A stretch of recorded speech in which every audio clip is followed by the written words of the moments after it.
live? He says with a huge question mark. Hello, internet. Okay, so I'm gonna go it is not saying the session has started, which is not a great sign. Although, okay, so it's saying that we're streaming on Twitch. I just got a notice from my Discord that we're streaming on Twitch. Sounds like Facebook is we're streaming. fighting. YouTube is working. Twitch is the only one that I really care about. As long as it's working on Twitch, worst case scenario, I can steal it from there. But I have the Twitch numbers up and like there. Oh, there we go. Okay, nope. Twitch just kicked in. Okay, Hello, internet. so we should be good. Oh, Flint's here. Hello, Flint. How you doing? That was fast. All right, are we just checking real quick? Yes, we're in Mobile Strike Force. Let's get rid of that and go to just chatting. I wish that's something Restream did, but whatever.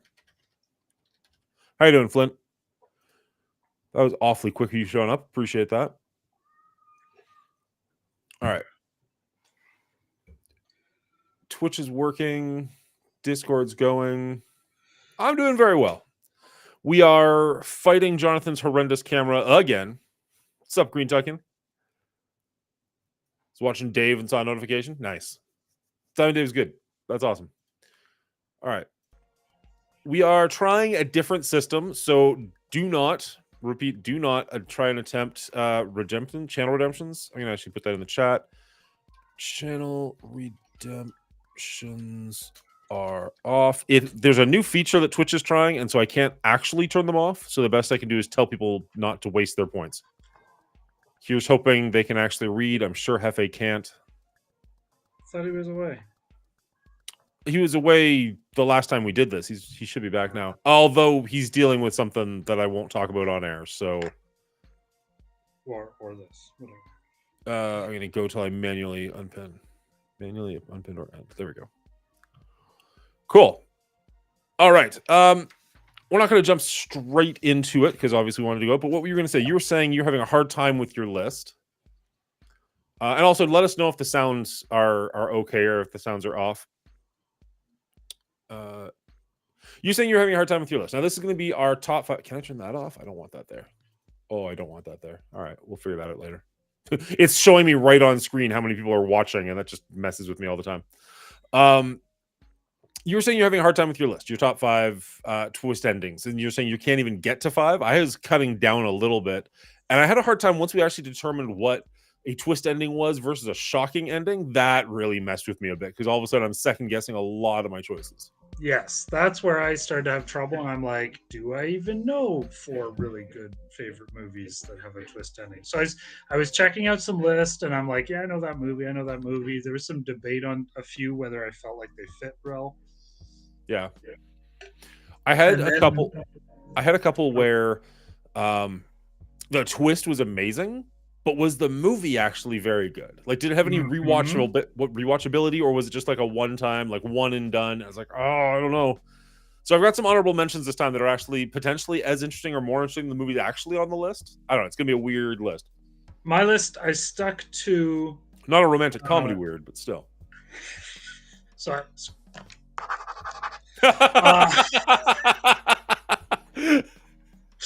So I'm back to 3. No. Yeah, okay. Had to get rid of that Auschwitz movie.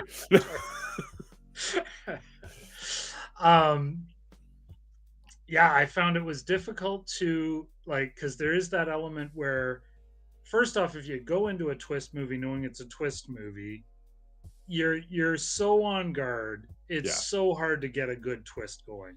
Yeah. So that's one thing. It's really hard to make a twist movie that's rewatchable. I think I have a couple that I really enjoy rewatching, but a lot, even just knowing first time through if it's a twist movie, kind of just meh. Yeah. Okay. It's really hard for it to wow you, right? And I think For the sure. best experiences I've had with these movies, I didn't really know the twist was out there, Yeah. and so it was going to catch me, right? For the record, we're not like, I mean, we're technically recording, we're live, but like I'm We're not going starting. to. Yeah, exactly. So don't go into any points that you might want to Sure.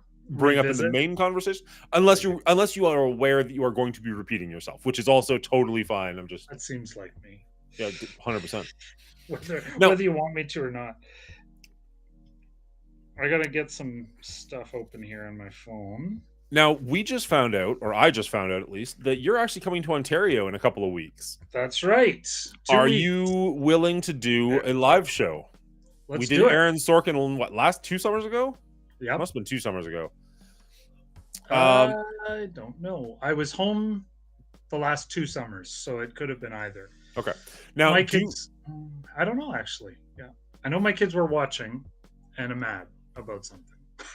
I feel like it must have been 2 summers ago because I don't think, like, I think think last that's right. summer I was gearing up for like starting to actually do Twitch and hitting my 1-year anniversary on YouTube and stuff like that. So I don't know that it was. Anyways, either way, we've done that live one time. Unfortunately, because I don't have XLR microphones, we do have to share a microphone. So the sound is maybe a little bit less, but I do like it significantly better being in the same room because there's just something different about the chemistry when you're not like cutting in and out over top of each other and you're actually just having a conversation one at a time. We have excellent chemistry. Half of us do. So so that can be a lot of fun. The problem is because it's only 2 weeks away, and quite frankly, like I have just been swamped with life. It would have to be a category that I'm already somewhat familiar with, and I mean, you're going to be traveling to Ontario, so a category that we're both somewhat familiar with for both of us. Yeah, exactly. Yeah, would be that super beneficial. Has been exploited a few times already. Yeah, well, honestly, I'm looking at this list and I'm like, I don't know how some of these won't be on your list. Like, I'd be a little bit shocked if we don't have, like, ironically, for a twist ending top 5, I don't think there's going to be a twist ending. I think it's going to be pretty like, yep, that's on my list as well. Did you also have Miss Doubtfire? I didn't see that one coming. Yeah, I fell asleep in the first half, so it was a blur.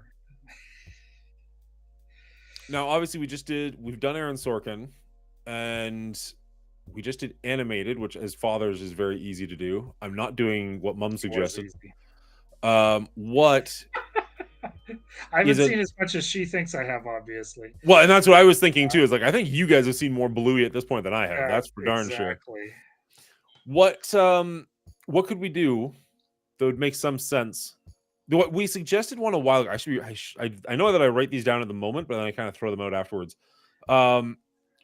What is one that we have talked about? We talked about doing one that's like lesser known movies or like ones that we like more than other people, something along those lines. We've talked about lesser known or underappreciated, I think was one of the terms. Yeah. We've talked about Hitchcock, Tarantino lists, like kind of like Tarantino would be doable because there's like 9 of them. Hitchcock made like 78 movies. Or 10, there's no way. 11, depends how you count. Well, sure, but you know what I mean. Like, yeah. Jacob, I showed you, man. The channel redemptions are off. Sorry, bud. Don't go burning your points. The Hitchcock, I've been working my way through a pretty lengthy box set for a while now, so I'm probably Buffing not up. top 10, but I could talk about it. I could do 10, but they wouldn't necessarily be the top 10. They'd just be the 10 that I've seen. You know what I mean? Like, there's so many of his. Like, everybody talks about the classics, like Birds and Psycho and Vertigo and stuff like that. Mm-hmm. But there are so many more than that. There's so that are just. How do you get, like, a buddy just showed me one that I didn't even know was at Alfred Hitchcock, like The Wrong Guy or something like that, or The Wrong Man. It was a true story about a guy who was like almost imprisoned for something he didn't even come close to doing. It was interesting, but not really something I would have associated with Hitchcock. What's up, Holmes? And glad there is a ton of material. My daughter and I have been working through there's 5 seasons of Alfred Hitchcock Presents, which are shorts, 30 minutes, televised 30 minutes, so they're like 20 old televised 30 minutes, so they're like 26 minutes, 24 minutes, something like that. Okay. And there's like, I think there's 30 a season or some ridiculous number, so there's a lot of those. And we're on our 3rd season of that, not in order. That's another story. So that's just more material. I wouldn't count it on a movie list, but we've been enjoying Alfred Hitchcock. So. Nice. Yeah. Have you been watching? I know you've been watching West Wing with rewatching West Wing. I was going to say your oldest, but the oldest that's at home, I guess. That's right. Yeah. So my 15-year-old is watching West Wing for the first time. Started with season 1, and Good then place we to kind start. of bogged down. Yeah, and this one we did that. Finally, we did it right. We bogged down in the middle of season 1, about 3 discs in, and then we took a break. We started Alfred Hitchcock's. We did a few other things last fall, and now we've just picked it up, and now we plowed through, I think, 2 discs in a week or Nice. two. So, That's so I awesome. complain about being too busy, but at the end of being too busy, I have to watch a West Wing or two. Oh, how tough. Yeah, it's tough. Yeah, I've Um, been editing a ton this week because I had a backlog of these movie issues that I wanted to get out. So over on the YouTube channel, the movie YouTube channel, I've actually started putting out some like edited content. It's just like these conversations with people, but like just these trim. conversations. So like I did like my top 20 a little while ago with Brian. And so actually editing that down and like putting the little movie posters and stuff like that, like it takes not a ridiculous amount of time, but like enough. Yeah, And then I had another friend on, Will, for the movies, the flicks that make you tick. So sort of like his, not necessarily his favorite movies of all time, but just the ones that kind of like inspire him or that you I go love back that. to, kind of stuff like that. Um, and then I've still got Brian's top 20 to go through. And now after tonight, we'll have this to edit down. Now, these don't tend to take all that long to edit. These ones are pretty decent. So, like, once we actually get into the mode and we're starting to record, that shouldn't be so bad. But it's still just everything takes time. And it's Yeah, like between live streaming, editing streams, making YouTube content, working full time, raising a family, it's like my actual time to watch movies, to have something to talk about, has gone down significantly. yeah, I hear that. We could do a live movies that make me tick. Flicks that make you tick. I That's wrote it down entirely so I on would you. say it right, but I wrote Yeah, it yeah. down under my mic. It rhymes. That's the whole thing. I noticed that the first time. That would actually be fascinating for me. I don't know how much the rest of the Oh, audience no. would care, but that'd be fascinating for me. Now that is pretty much entirely a list on you, so that's super lazy and easy for me if that's something you're interested in doing. That'd be doable, I think. We could talk a little bit more. I'll maybe watch flicks that make me tick. I'm sorry, what? I'll maybe watch an episode so I know where that goes, and then Gotcha. see if I can come up with some stuff. Yeah, it might just be very embarrassing. We'll see. Yeah, I would be curious to see it nonetheless. I think that'd be your favorite part, as a matter of fact. You'd want to keep it in the like 5 to 10 movie range. Yeah. Right? Yes. And that you say go back and watch episodes. It's literally just one at the moment. So Okay. like I've got my top 20, which is essentially my version of that. Right. What's up, Hotep? I don't know if that's actually going to come through. I don't know if we're actually going to hear that, unfortunately, because we're not using OBS at the moment, but I do appreciate the cheer. We definitely saw it on the lights, Dan. Well, that's cool. That's something. Yeah. But he sent a cheer, so it should have this little like robotic voice saying howdy, howdy, howdy. But we're not using OBS, so I do apologize for that. So essentially, my Brian and I, who are like hosting this channel, essentially, I don't know why I'm using essentially so many times now. We did our top 20s, and I kind of treated that as my own version of flicks that make me tick.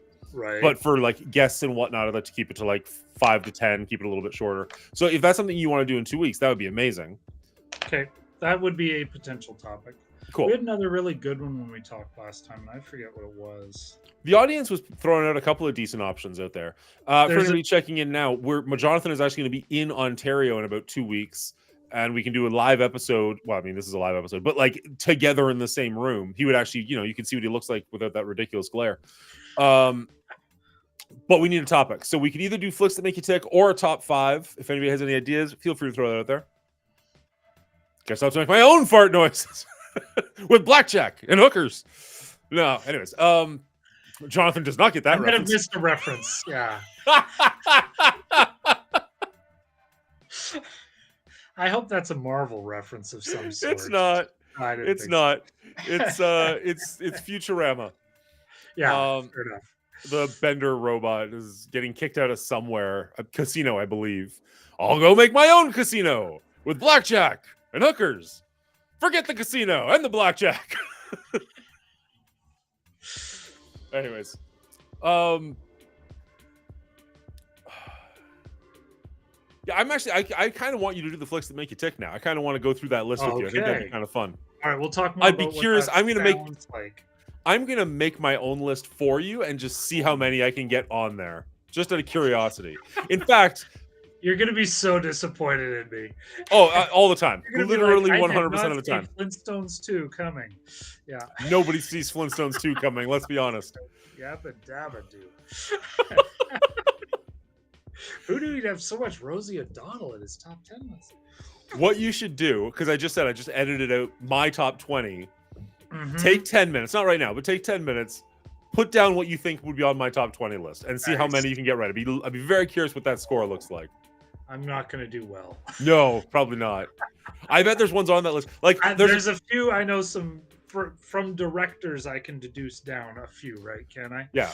I Yeah. will warn We'll you. start with that. I didn't double up on any directors Wow. on purpose because I was you trying would to keep have it like work at that, wouldn't you? yeah, like if this is Yeah. gonna be my Christopher Nolan, I'm only gonna pick the one Christopher Nolan. So I'm not just because Mhm. like otherwise I'm gonna talk about 3 directors for like 9 Right. movies in a row, and it's just like that's gonna be kind of lame. Kind of the same point too, right? Exactly. Fair enough. So yeah, Very good. it was an interesting list to come up with because again, like I call it my top 20 because that is catchier on a thumbnail. But Right. realistically, it's not necessarily my favorite movies of all time so much as like if you want to get to know me, here's a really good snapshot of the kind of things that I like without just like honing down on like, here's another Kevin Smith movie. Like, okay, we Right. get it. You have terrible Oh, you let taste. it out of the bag. Yeah. If you didn't know that there was going to be at least one of those on the list. I had one of those. Yeah. I don't know if I have the right one, but I had one of them.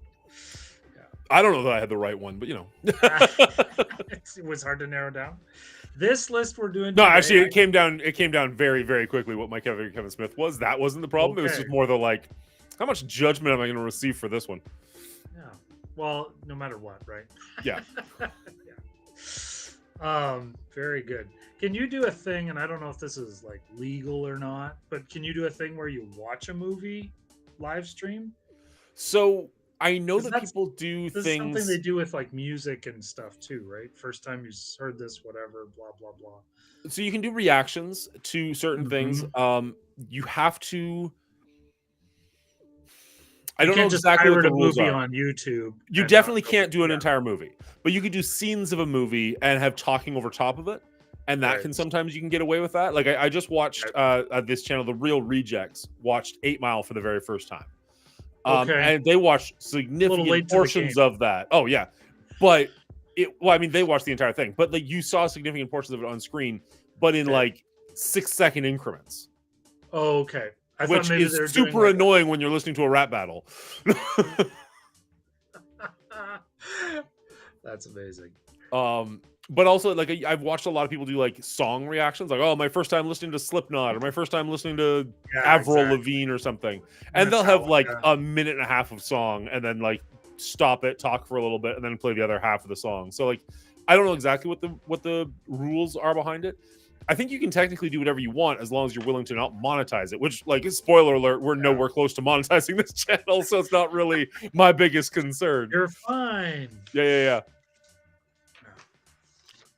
But that being said, I think Twitch would kick you off pretty quickly, and I'm sure Right. YouTube would not be a fan of it. I have no order to this list today. Cool.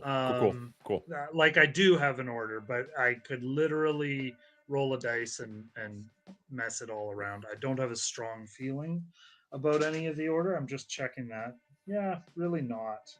And I really do. Yeah, I have some more honorable mentions than whatever. I have an honorable mention that I like significantly more than multiple movies on my list, but the twist is so much less than the twist. So it's like, Right. do you base it based on what the movie you prefer more, or which twist was better? Because like some of the twists on my list at the time that they happened were mind-boggling. Yeah. But going back and watching the movie after the fact, you're like, yeah, it's okay. But Yeah, I would say are you under I a time have- limit of any kind? Or are you good to go for a while?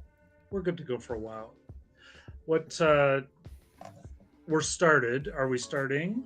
Or are we just We have not hanging started for a yet. bit? We're still just kind of hanging out. But I mean, we could start at any time. I don't know how long this list is going to take. The one thing with this list is it's going to be very spoiler heavy. I So think anybody think sticking around, just spoiler banner the whole episode, and we get to talk about anything that's been out. Can you see the screen? Yep, I can. Spoilers. I literally had that made That's just the in only case. way to have this conversation at all, really. Yeah. It'd be a very boring episode. I really like the twist ending in X. I Yeah, can't talk about it, exactly. but it was Yeah. good. Yeah. All right, Probably number shouldn't say 4. the name of the movie because give too much away. Yeah. Yeah, don't want to do that. I don't want you watching it on iAlert. Oh, I'm just gonna test totally this one, ruined see a if this movie works. this week just knowing it was a twist ending. Yeah. Just ruined the whole thing. Yeah. And I think it Welcome to would've- like M. Night Shyamalan's entire career. Yeah, exactly. Yeah. Who did this again? Oh, okay. Oh, there's a twist. What a twist. Mm-hmm. Do you want to get started? Do you want to? I'm good whenever. I really did have 4 strong ones and some good honorable mentions. Okay. I'm just sorry, I'm organizing myself. I had to reorganize. There we go. That'll do it. This is not for that. All right. I'm gonna kill the music, do the intro, and then we can kind of get started. I'm most constrained by our definition of a twist ending. So maybe you should start with talking a bit about that. That is the plan. Yeah. Yeah. Okay.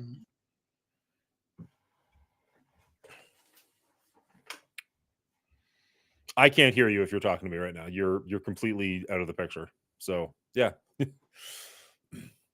Hello, everybody, and welcome back to the Mongoolie Show. Today, we're joined by my brother, and we're going to go over our top 5 twist endings to movies. Now, it goes without saying that this is going to be a very spoiler-heavy episode. So if you want to keep watching, I greatly appreciate that. But just know, we're going to spoil the crap out of these movies.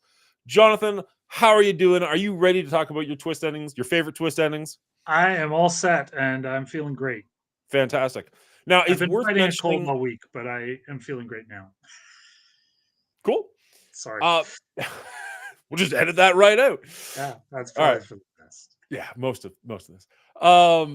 It's worth mentioning that when this list was presented to us by the audience, one of the things we were discussing was doing top 5 twist endings or shocking endings. And the further into this list I got, the more I realized those are 2 very, very different things. So I did, for my list at least, get rid of the shocking endings, and I went entirely with the twist endings. Did you do something similar to that? Yes. And that really trimmed my list down. I realized so many of the movies we kind of associate both together until you stop and think about it. There's a big difference between a plot twist and a like, surprise, they all survived. I didn't know how, but look how they did it. Yeah. I'm sorry. Somebody in chat just totally threw me off. Oh my gosh, who is this streamer that totally looks like Britney Spears' dad? I don't know which one of us he's talking about. Is that me or you? I have no idea what Britney Spears' I dad have to looks like. Google Britney Spears' dad, but I'm one of us guessing it's is you. richer than we are. Yeah. Oh, spoilers! It's Jonathan. Yeah. Of course it is. Yeah. So for me, wow, starting that one again. Okay, so for me, a shocking ending is just something that happens really abruptly and maybe is like within the last 2 to 5 minutes of the movie, and it just kind of leaves you to the theater where you're going like, "What? What just happened?" But it doesn't change the context of the movie. Yeah. Whereas a twist ending, it kind of does the same thing, except now you got to go back and be like, "Oh, I kind of want to see that again. I want to see can I pick up on it now that I know what the twist is?" And it just changes the entire definition of what you were watching for the last 2 hours. So that's what most of my movies do, is they're ones where they're like just mind-boggling changes, as opposed to just like, oh, the hero dies. Yeah. Okay. Yeah, which is shocking because everything has this kind of predictable, familiar story arc going on, and I love that already. But it's not the same as having a plot twist or like a shift in the the hero going from good to bad. That kind of a thing is really interesting. The storyteller not being reliable. There's a few different words for that I found out as I was researching for this episode. Yeah. I didn't write anything down because I'm not that guy. Good call. Good call. Definitely don't want to be prepared. Yeah. I was going through my list, and I'm kind of torn. I'm back and forth a little bit on whether or not I give the nod to which I think is a better movie or which ones I think are a better twist. Because there's some of the ones where the twist is really, really strong, but the movie itself isn't that great to revisit. Whereas some, maybe the twist is a little bit less, but the movie is so good that it's like, well, I definitely want to rewatch that one over and over again, anyways. As I filed this list down, I found that I was coming down, for the most part, to movies that are both rewatchable and had a really good twist. And that's where I think I struggled to get a full five, getting to both of those. But I Okay. did have a few where I really have appreciated the movie over and over. I find there's a lot of twist movies. There may be good ones. You know the twist. Even knowing there is a twist kind of takes the air out of the tires a bit. Yeah. And then to rewatch is not really. You're there for the twist the first time around, and once that you've been on that ride, it's kind of done. Yeah. And I think there's probably shocking movies and twist movies that would fall into that category. They're not necessarily bad movies. They're just one-time use only. So yeah. Yeah, I definitely felt the same way. Whereas if I saw a twist coming or if I knew about the twist, that definitely just kind of lowered the experience for me. So some of those ones where like some of my honorable mentions, let's say, have big twists in them, but I knew about them before I started the movie, or they were so predictable that you're just kind of like, okay, like we saw that coming just by starting the movie. Yeah, exactly. I watched one this week getting ready for this that I hadn't seen, kept showing up on different lists. I had it cracked 15 minutes in. I went back and checked when that was, and I was like, that was inside of 15 minutes. It was 14 minutes and something odd seconds, and I'm like, that's not right. Yeah. I'm curious Because about that word one when we does get to get your honorable around. mention. Dishonorable mention, Oh, fair enough. Prestige. So the yeah, I feel like word gets around. People know these movies have an interesting twist by the time you get to see them a lot of the time. And if it's that like face forward that you're on it that early in the movie, it really does kind of. Now I'm just watching it to finish the movie and see if I'm. Yeah, I was right. It's kind of boring. Fair enough. Fair enough. All right. So now that we've kind of got over our list, we know exactly what we're talking about. What is your number 5? Oh, geez. So You didn't see that coming? That was a I shock. didn't see that coming. Yeah, What a that was twist! twist. Yeah, they're all twist movies for me. If your memory's bad enough, they're always a twist. This is one I stumbled upon just doing some research for some of the other films. No spoilers. And I'd kind of I this movie stuck with me, but I have only seen it once a long time ago. And it had a really good ending. This is The Life of David Gale, from the mid 90s, I'm going to say. Yep. I really, it's a little bit political, I guess. But in spite of that, not because of it, I really did appreciate kind of how the story unfolded there. So I didn't go back and rewatch this one. I don't think it's one that would stand up to rewatching over and over. But as a one-time use kind of movie or a single serving sort of friend, I thought it did a really good job. Nice. Yeah, this is definitely one I have seen a couple of times. This Kevin Spacey on death row. Kevin right? Spacey on death row. Laura And Linney.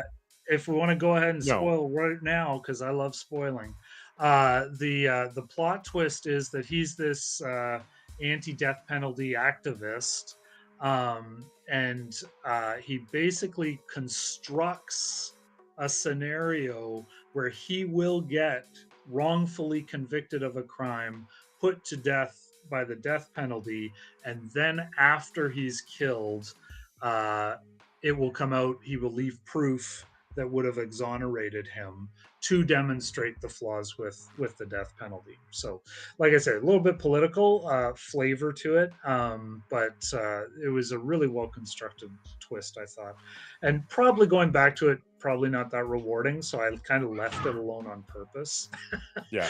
So I hope I got most of those details right, having not rewatched that one. But No, that sounds right. I've seen that one probably twice. I don't know that I've seen it a third time. It's a really powerful story. I mean, Kevin Spacey is phenomenal, especially back then. Yeah. It's not a particularly fun movie, but I feel like even when you know the twist of that one, it's still an engaging holds up? story. Yeah. Okay. Yeah. Yeah. Maybe I should try that again. You don't have to. I mean, it's pretty dark, let's be honest, but did we lose you? We might have lost him. Oh no. All right. Well, we're going to go on to my next movie. The Life of David Gale, Green Tuckin. It's Okay, sorry. Kate Winslet. I lost you for a second there. No, we lost you actually. We stayed Yeah, exactly where we were. All right. So my number 4. Oh no, that's not good. Hello? Restream. I can hear you. I did lose you, got and I can very hear loud you, all of a see sudden. you. Okay. No, don't you change anything. I got it on my end. All right. So my number Are we 5 good? is one that probably people are going to yell at me for simply because it's not higher up on the list. And that is The Usual Suspects. This one came out in 1995 and actually did pretty okay on a very, very small budget. Most of the people in this movie actually had to take a huge pay cut because they wanted to work with Bryan Singer so much. So they actually took like way less money than they're used to taking. Kevin Spacey, even though this is fairly early on in his career, probably would have got paid more than this entire movie's budget would have if it had been a major blockbuster movie. Only $6 million budget, but came in for $23 million, which is decent. My issue with this movie is I remember loving it when it first came out, and the twist is phenomenal. Everybody remembers who Kaiser Sose is. I haven't enjoyed it nearly as much trying to rewatch it recently. Like, I've got that movie poster in the basement, and this is one of the movies on that movie poster. Amy and I tried to watch it maybe like a year ago, got like halfway through it, and both just kind of looked at each other like, want to do something else? Like, want to just like, eh? So for this one, I was like, no, I got to finish it. It's for the movie poster. It's one that I have to know because like when you think of a twist ending, this is one of the first ones that comes to mind. So I was like, I have to try it. I have to give it another shot. Again, put it in, and it's not bad. It's incredibly well acted. All the characters in it are phenomenal, but just something about it just is not nearly as gripping. Knowing what the story is and knowing where it's going, you're just kind of like you said before, you're just kind of waiting for it to get there. And it's like, so it's fine. A part of me wonders, like, maybe I missed something. I just watched it, but like, admittedly, I was also kind of playing on my phone because I was a little bit bored. But what? Okay, so Verbal Kent, yeah, for sure. As I said, this is going to be the tough one. Verbal Kent is Kaiser Sose. He's the mastermind behind everything. Why does he stick around to let himself get captured on the boat? Why does the entire movie take place? Like, he gets captured. Yeah, that's an interesting point. He goes to the police station. I'll give you that. Yeah. He gives testimony of some kind to gain immunity. Yeah. He talks to an officer he doesn't have to talk to. Right. And then he leaves and gets in a boat, and you never see from him again. Like, it's not like he had to go to the police station to steal something or to kill somebody. Why does this movie happen? The only thing that makes sense there is that he enjoys the That's just it. Right? That's just it. Like, he just wanted to prove that he was smarter than the cops. That's the only thing I could get. And he literally says something like that, right? And so I think that is exactly it, right? Like, that he is the puppet master, but if there's no one enjoying the performance, I guess what's the point, right? So he's got to get off on it somehow, and I think that's his like taking a bow, sort of, right? But you're right, like that part is pretty thin plot wise. Because they don't even make that point explicitly, right? It's just, yeah, why is he caught? Why is he arrested? Why is he still there when the cops show up? Why is he still there when anything goes down, for that matter? Like, yeah, he could have started shuffling away like 2 hours earlier. Yeah. Well, and also talking about the unreliable narrator. Yeah, he's the only witness to this. You know that the police lineup happens because the police knew about that. Right. And everybody's dead at the end. Yeah. And everything in between is just him making up a story and like using things that he finds on the bulletin board. But like none of it's necessarily real at all. Like you're just watching Kevin Spacey just like talk for 2 hours. And it's just like snowing a cop. What is the point of this? I don't get it. But it's fun. The twist is amazing if you didn't see it coming the first time. But it was one of the ones where, like, as I said, there's a movie on my honorable mentions, that I Mhm. like significantly more than this movie. But the twist in this movie is so much stronger that it deserves a spot on the list regardless. Yeah. Yeah, the first time through this, that twist just blows you away, right? Yeah. Like that is an excellent twist.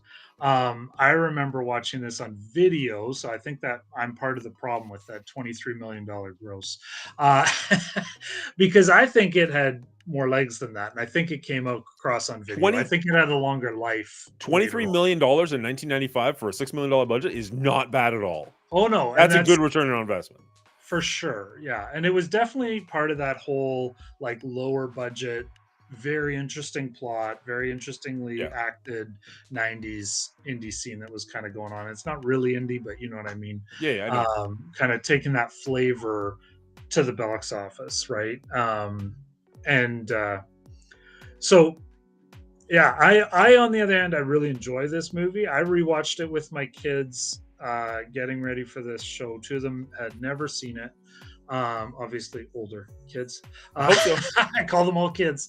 Uh, um, and my son was the first person I've ever seen kind of called it at one point. He's like, I think this guy is that Kaiser Soze.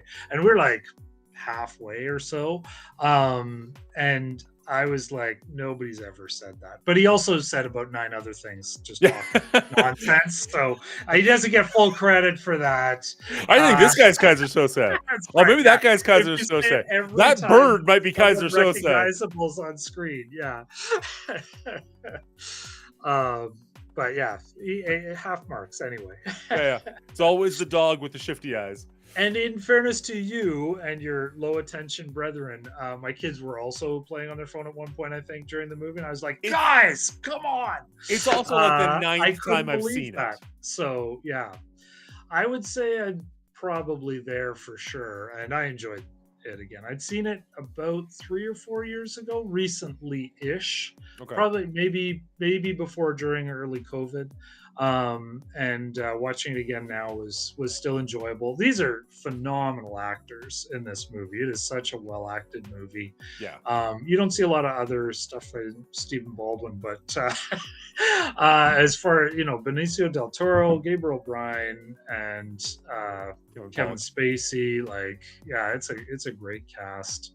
The one thing I have to mention, or I guess one of two things I have to mention before we move on, is everybody already knows this, but just for like the one person who maybe doesn't, the lineup scene, the guys got the giggles while they were doing that scene.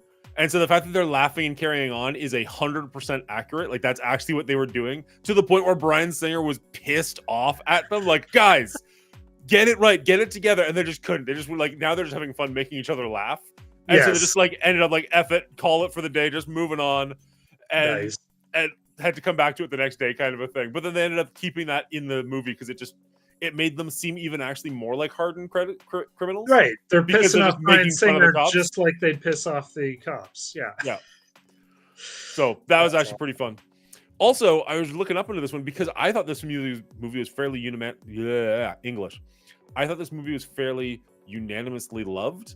This is one of the few movies that made Roger Ebert's hated list. Really? And I was going through his list just curious what else was on there. It's a lot of Adam Sandler and The Usual Suspects, because he's just like, halfway through I just stopped caring, and then by the end, when it turned out that they didn't care what they were doing either, I was like, well, at least I'm justified in not giving a crap. It was nice. I don't know. Oh, that's rough. Yeah.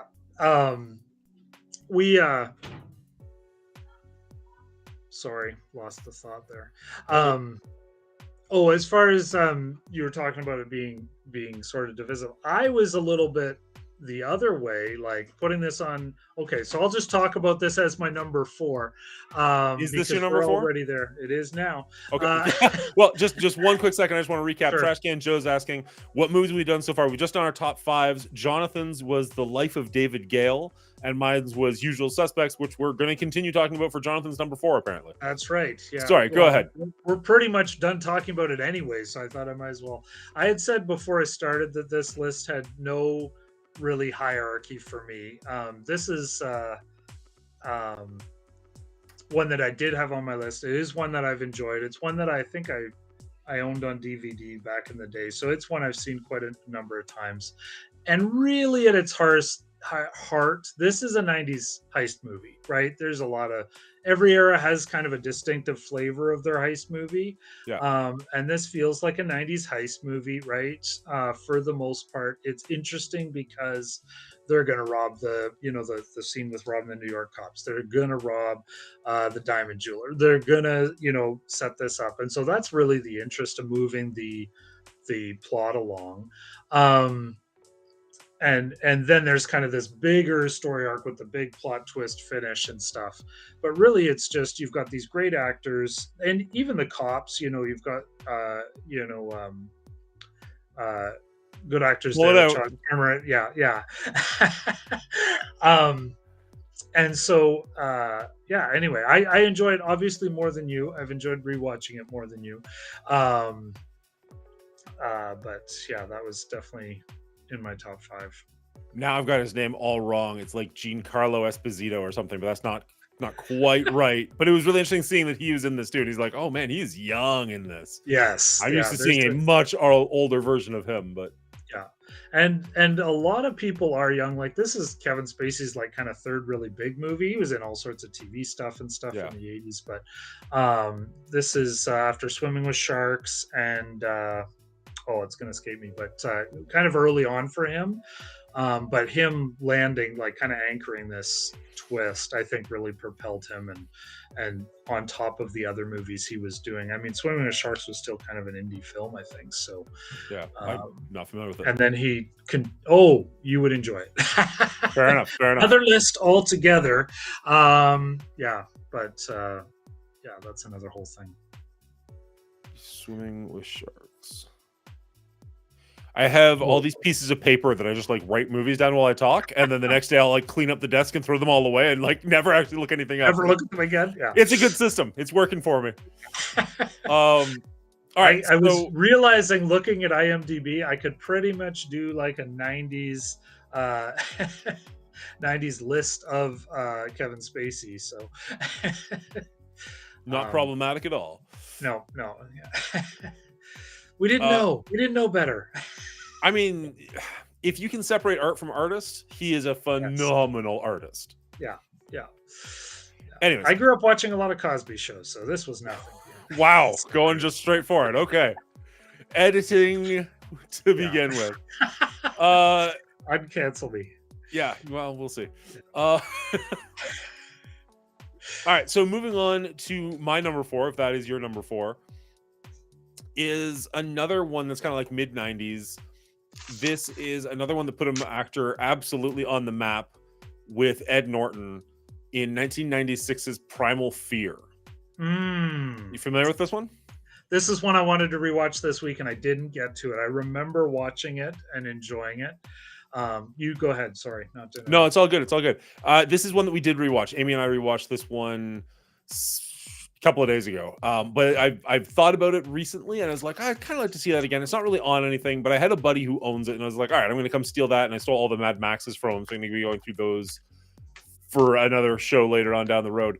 And watching this one again, it is such a tour de force from Ed Norton, and Laura Linney and Richard Gere also do great jobs. There's a ton of great actors in this who went on to have very successful TV careers, which was interesting.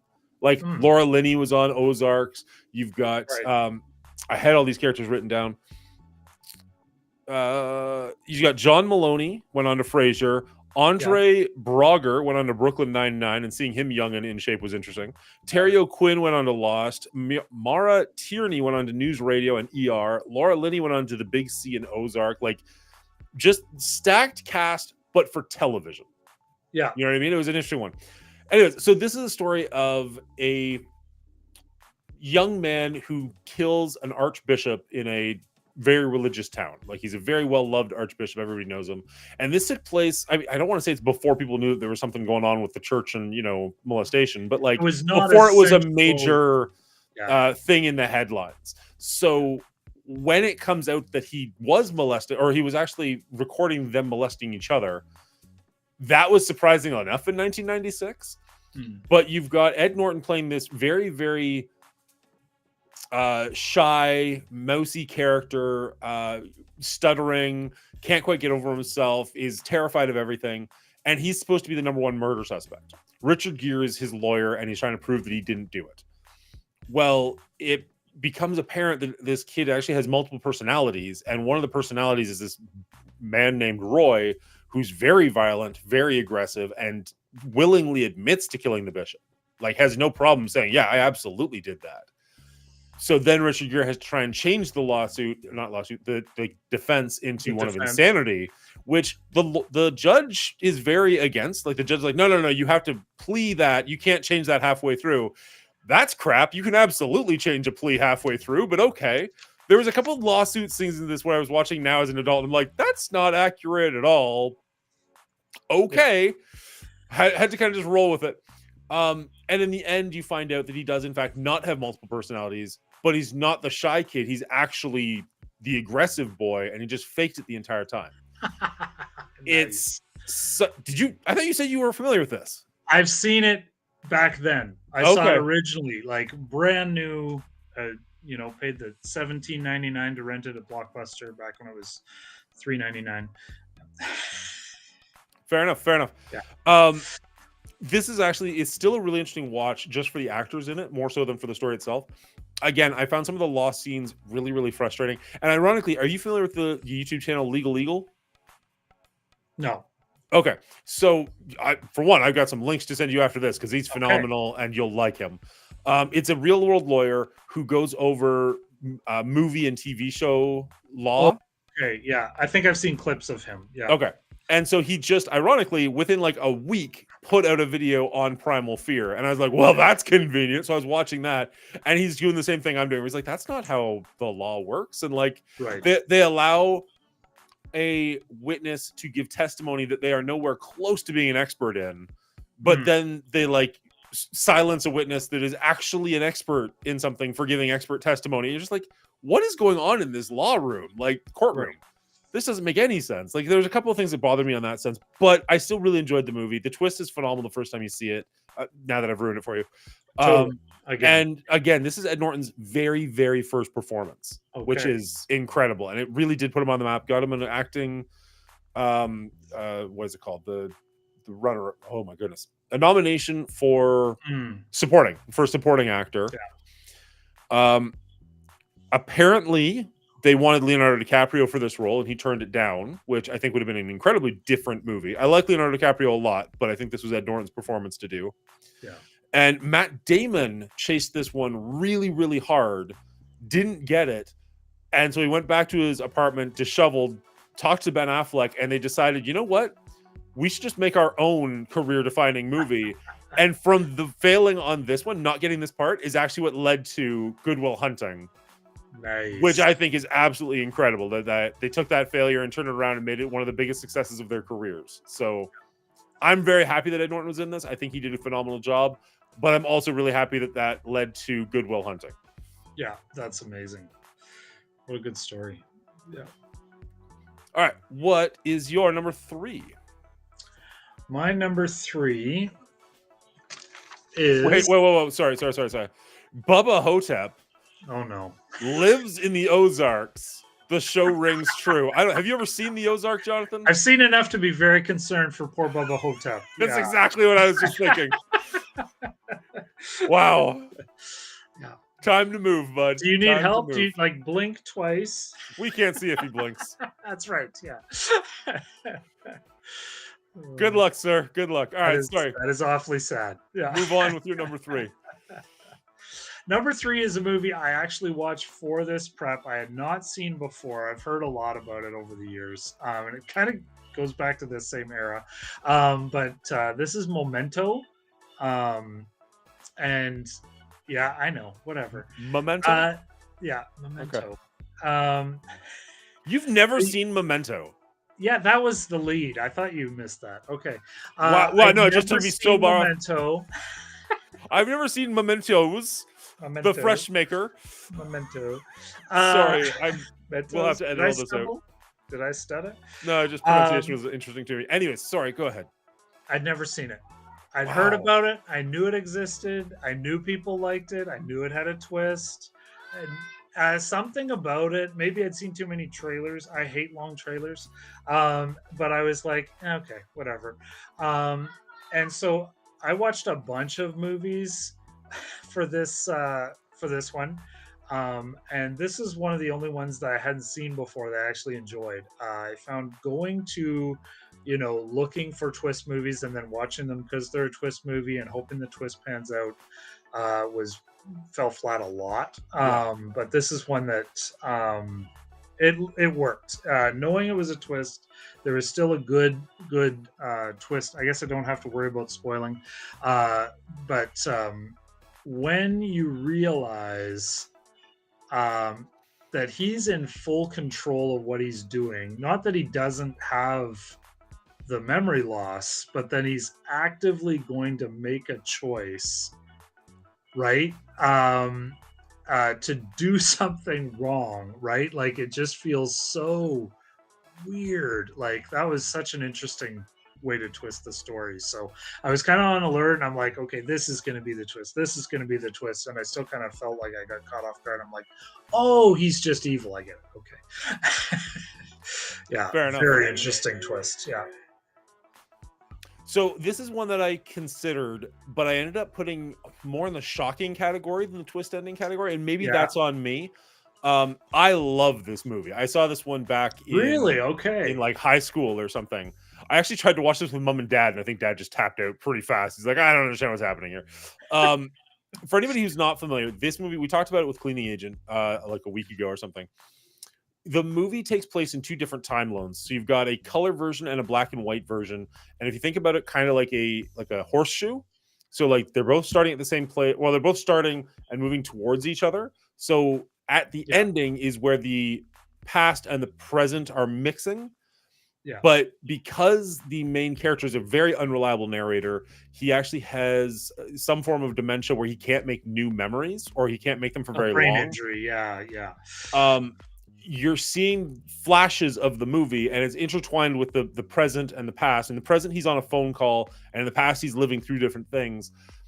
But you're catching these little glimpses, and he usually starts off with them just being like, okay, what am I doing here? Yeah. And you don't know. As the audience, you don't know either. You're just like, wait, what is he doing here? And at one point, he's like running through a car lot. He's like, oh, I'm chasing this guy. And the guy pulls a gun and is like, nope, he's chasing me. And he's like, turn and run the other that's way. a great moment there. Yeah, this is such a good movie. There's like 5 twists in this movie too, because you've got the fact that the Because character he's that he learning keeps remembering so much. about isn't real. Like that's something he made up for his own thing. You got the fact that his wife survived the attack. You've got the fact that he killed his wife. You got the fact that you're right, he is kind of in control of what he's doing, at least in the sense that he's like, you know what? This brain injury sucks, but I'm going to use it to my advantage. I'm going to hunt you. Exactly. Is so interesting. I Who's gonna really kill enjoy this this one. guy? I'm shocked you've not seen this one before. That kind of blows me away. And it was just out there. Like I kind of knew all about it. I knew it was there. And I was really glad to watch it. I don't know how well it would hold up to rewatching it. They would have to be spaced pretty well, I think. And I did have a little right away trouble because you can still kind of catch, like, okay, this part connects to over here and this part connects to over there, because it's like the most unlinear storytelling you can get. Yeah. You're jumping backwards a half step at a time. That's how I felt it was kind of being told. And then you're getting little flashes of the other whole timeline, like you say, at the same time, usually interspersed somewhat. So there's these dream sequences and things like that he's going back to, and you don't know really what's going on. Then all the puzzle pieces, I feel like I haven't rewatched it, but I felt like they fit together in a really satisfying way, because that's another thing. Sometimes these twists, they kind of lose themselves and you're like, but there's so many plot holes, I don't know if you could twist this without just perforating the whole thing. But this one felt really satisfying. Actually, the twist was like, oh, that's a good twist, and he's a bad guy. Yeah. All right. Well, my number 3. My goodness, this is one of those ones where I didn't see it coming at all. But going back the second time, I'm a little bit blown away that I didn't see it coming at all. You know what I Mhm. mean? Like they give you the hints you need, and you All the totally miss puzzle them the pieces first are time there. Yeah. Yeah. This one is the least successful one on my list, at least in the original box office run. Okay. My number 3 is Fight Club. Now, this is Okay. the 1999 movie. Obviously, Brad Pitt, Ed Norton. There's actually multiple Ed Norton and Kevin Spacey that I considered for these lists. The fact that they are the same person is probably one of the more classic twist endings into a movie. And it's not quite the ending. Like, it happens like 20 minutes before the ending, but it's close enough. It definitely Yeah. changes everything you've seen up until that point, to the point where you can definitely go back and watch this multiple times and catch on little things over and over again. And one of the websites I went to had like a breakdown of all the different, like, at this point something they say this and then this happens. At this point they say this and this happens. Like, he's beating himself up in his boss's office and is like, at this moment I'm reminded of my first fight with Tyler Durden. Mhm. Well, because that's what your first fight with Tyler Durden would have looked like, is just you punching yourself over and over again, right? Like, but you don't think of that at the time. You're just like, oh, he's reminding himself of that kind of pain or something. Yeah. There's even a point where Tyler Durden talks about, or Brad Pitt talks about, intersplicing adult pornography into kids movies, and you just get this little flash, and you're just like, did I see a dick? Like, what just happened there? And in the movie itself, it's got those scenes with Brad Pitt where he's just like, when you're looking for them, he's just like little flashes of Brad Pitt. Totally flashes of Brad Pitt. Yeah. I didn't see a single one of those the first time I watched this. Like, not a single one. Okay. Yeah. And then the second time, I'm like, it's like, how did I miss this? Like, they're everywhere. Yeah. Oh, I watched it with a buddy. Like, after I was like, you'll never guess what's coming. And he caught one of those right off the bat. He's like, why is there a Brad Pitt there? Yeah. Oh, are they the same guy? I'm like, all right, well done. Guess we can turn it off now. Yeah. But no, I really enjoyed this movie. It's not one I go back to all that much, despite the fact that I think the performances, the writing, everything about it is really, really well done. Yeah. It's just not one that I find terribly fun to watch, but I really do enjoy it. Oh, I find this one to be a lot of fun to rewatch. Although I have to say I haven't rewatched it in probably 5 years or something. But I enjoy the Ed Norton kind of soliloquies at the beginning of the movie. He just goes on these monologues. He's talking about IKEA furniture, and I mean, a lot of the first half of the movie is just him talking in your ear, right? And I actually really enjoy that. I think a lot of that's really well written. And I enjoy the performances of both of them quite a bit. I've read and have not since rewatched, but there's this long thing out there on the internet which adds a twist to this movie, where not only is Brad Pitt the Ed Norton character, or a figment thereof or whatever, Sure. but the Marla, the Helen Botham Carter character, I messed that up too, didn't I? A little bit, yeah. Yeah. Helena Bonham Carter. Yeah, whatever. I don't. Yeah. There's no F in there. Yeah. Where she is also a figment of Ed Norton's character herself. There's no separate female character there. Okay. And that is extremely well researched, and I feel like I would have to kind of reread it and watch it again. But they're talking about room numbers and things like that, and there's a lot of clues that seem to reinforce that, if it's all fact check, if it's all real. So I want to kind of go back to that. It was like probably a 30 or 40 page document. Like, it's wow. Like, yeah, okay. It's well researched, and so that adds another whole layer that I want to go back to and experience that a bit. But one of the things I was when I was doing research is sorry, I lost my place here. One of the things I was looking at when I was researching this is that Ed Norton and Helena Bonham Carter actually wanted to go to a couple of like self-help sessions for different people for different reasons, but they kept like going back to like, with the tone of this movie that just feels wrong, like I don't think we can quite do it, but like just for research purposes they were like so close, and they're just like, I really want to know what these things are like, but also that feels almost mean-spirited considering the tone of the movie. You're a tourist. Yeah. Yeah. Yeah. All right. What's your number 2, Jonathan? My number 2 is Psycho.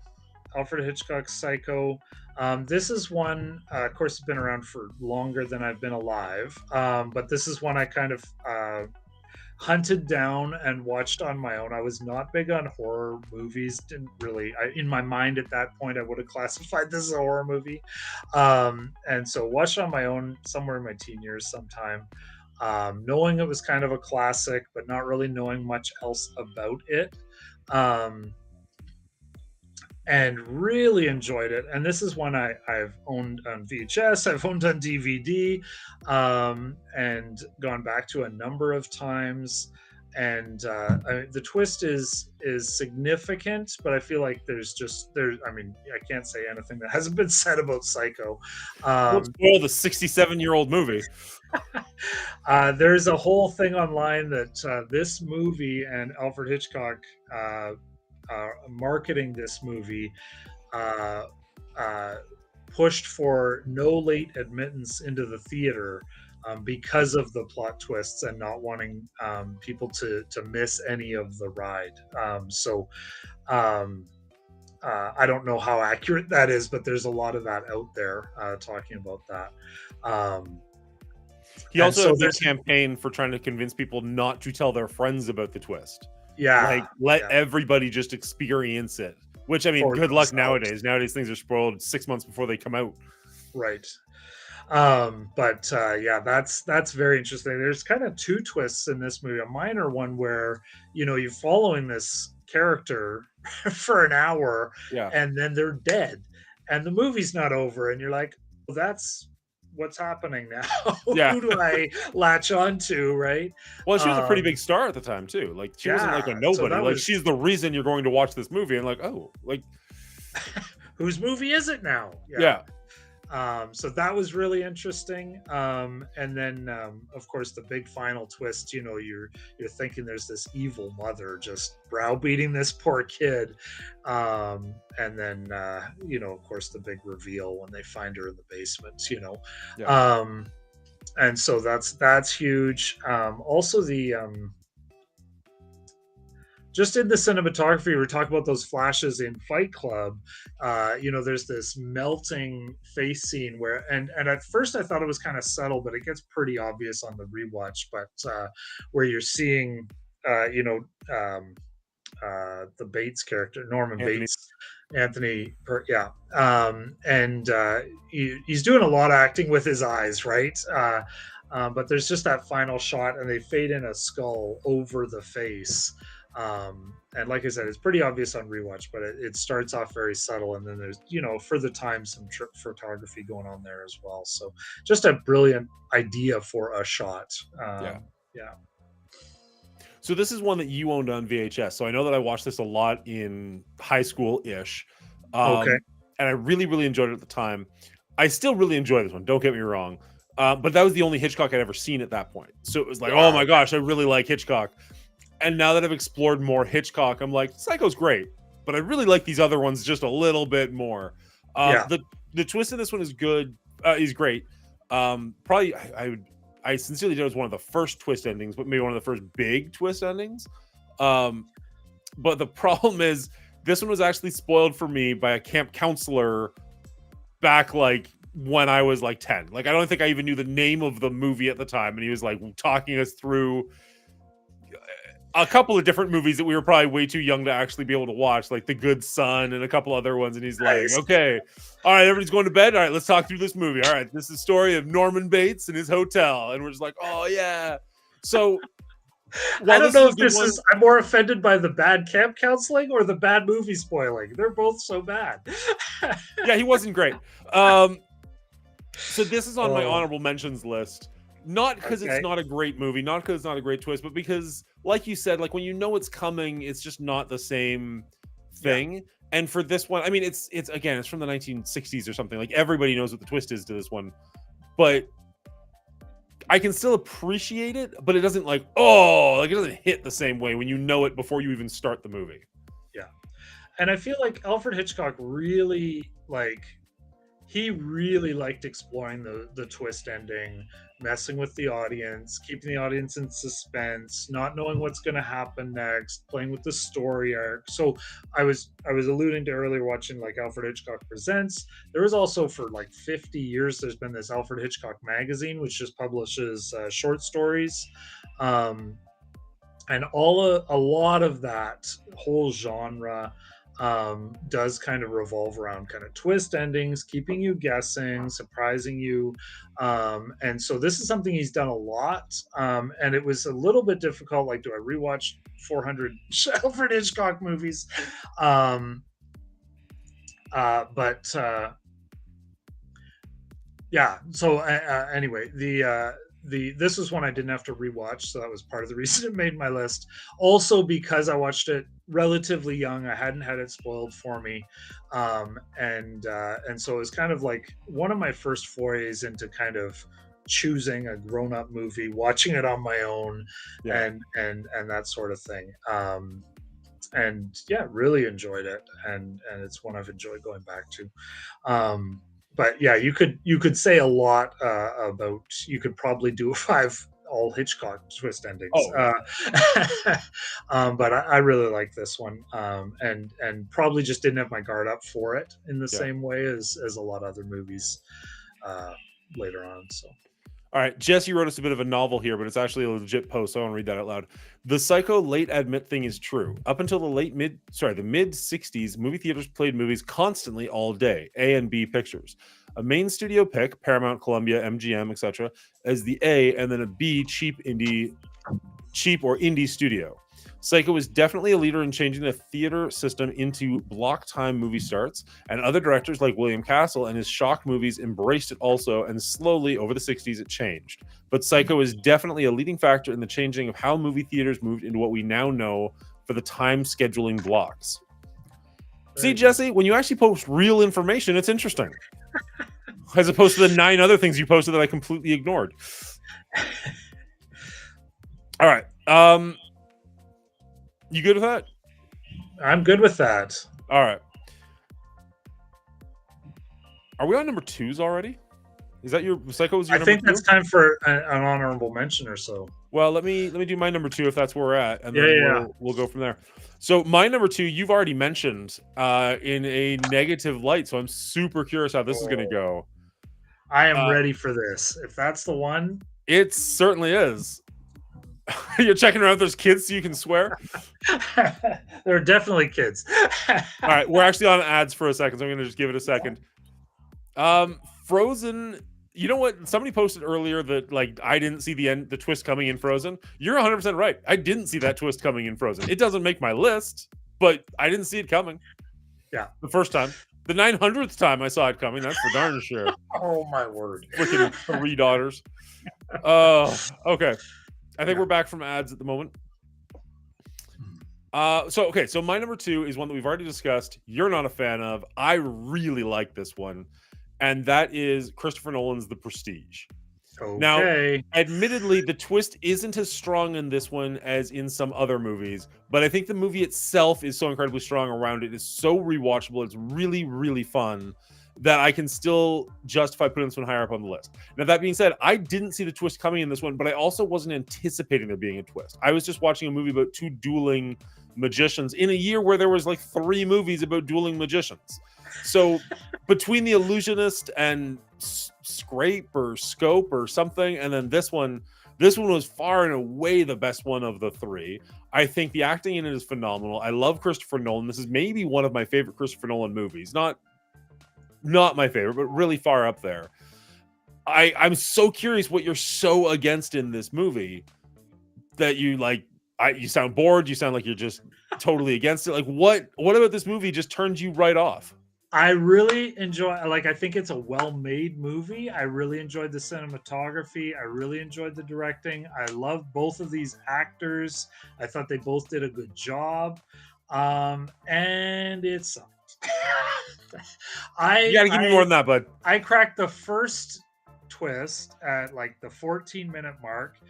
He says it's a trick only I can do, and I'm like, he's got a twin brother, and so Maybe you're from saying then that because we on, both have twins, so we're just more used to it. Like lots of maybe twins in this family. it is just the emphasis in the line. I was like, that was a really odd line. It was odd the way he said it, the way the wording came out. It just felt like that was way too big a red herring, and not a red herring as it turned out. And then the whole there's a second twist in this, which I guess we're spoiling. So I'm always like careful. The spoiler list is going, but just 100 of dead bodies in the basement in water tanks. Yeah, that we saw that coming, right? Like, and that kind of. I don't think. Sorry, go ahead. Yeah. Anyway, so kind of both of those were spoiled. The whole thing with his wife is like, do you mean it today? I'm like, oh my word, spoon feed it to us. I just felt like it was really heavy handed, and yeah, I don't enjoy this one. This is really early Christopher Nolan, by the way. It's like, is this his? No, that's not right. No, this is like 2006. No, I think I was. This is thinking after the one of first others. Batman movie. Like this is pretty far in. No, that was something else that I was looking at for my list. But yeah, no, it just nothing worked. And there is like zero fun to be had in this movie. A magic movie with two amazing stars and amazing director that can't have any fun with magic. Like, it's so painful. And I don't know that we're watching the same movie. I'm pretty sure we did. You should maybe tell me something you liked about it at this rate. The other thing I noticed with this movie is, well, exactly that. Like, there's just, you're not really enjoying the magic, and it doesn't have that. There's a few times where you've got that danger flavor, I guess, that kind of keeps it interesting. But it's kind of dark, ugly magic, right? They're killing birds and girls and men, and so it just doesn't really have a kind of enjoyable flavor, right? I think that's kind of the point, is that it is more of an obsession than it is about Totally. the joy of it. It is Yeah, their quest to one up each other and to prove that they are the better magician, more so than it is like the Greatest Showman. Although that's also kind of the same thing now that I said it out loud. So never mind. That's a bad example. It's But not yeah. about the enjoyment or the crowd. It is about being the better person. It is about being the better man, like one upping the other person. Yeah. And they can never let it go. And if they could just go on and enjoy their lives. But everything that goes wrong between the two of them is because they can't let this feud go, and it ends up ruining both of their lives to some extent. I mean, more so Christian Bale than Hugh Jackman, but one of the Christian Bales anyway. yeah. One of them seems like he gets off okay. Now, I saw this one not in theaters, but maybe it was like fresh on DVD. I didn't see that twist coming at all, but it also wasn't presented to me as a twist ending movie. So this is one of the ones we were talking about when we first made the list, where like I was just watching a movie about these two feuding magicians. There was nothing in it that inherently said, "Oh, there's something coming you're not going to see." Like the other thing is, none of the movies on my list are going to be like whodunits, because like of course there's a twist ending at the end, but at the same time you're trying to figure it out the entire time. I wasn't trying to figure anything out with this. I was just watching a great movie, great cast, great director, like really, really well shot. I found it really interesting, the back and forth, the push and pull between them, and the obsession, and like trying to figure out who was going to come out on top. I never even considered the twist is underlying the whole thing. So for me, that came out of left field, and that's why I really enjoyed it. It's the first time, multiple viewings, I just enjoyed the film. But okay, very good. Yeah, I lost a train of thought there somewhere. No, that's fair. And I mean, we said before we even started this list, like if you are watching a movie for a twist ending and you see it coming ahead of time or it's spoiled for you, that can really just alter your enjoyment of the movie entirely, not just the first time, but just forever. So I get it. It sucks for you that it got ruined for you, but I get it.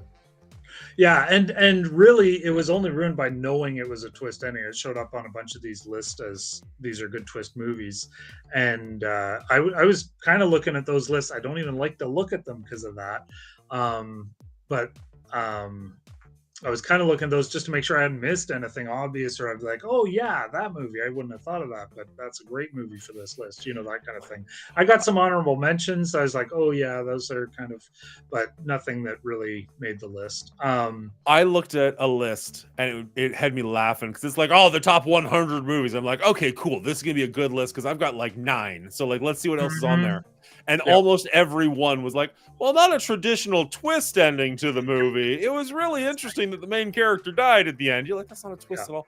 And like number 1 was Citizen Kane, and I'm just like, yeah, I kept seeing that's Citizen not Kane a on lists. I'm twist. like, well, is that a twist? Like the whole point of the movie is you're trying to figure this out, and then you finally figure it out. Like it's not shocking. I don't know, maybe it was in Straight 1939, but like, okay, yeah, exactly. Like it's a pretty straight line.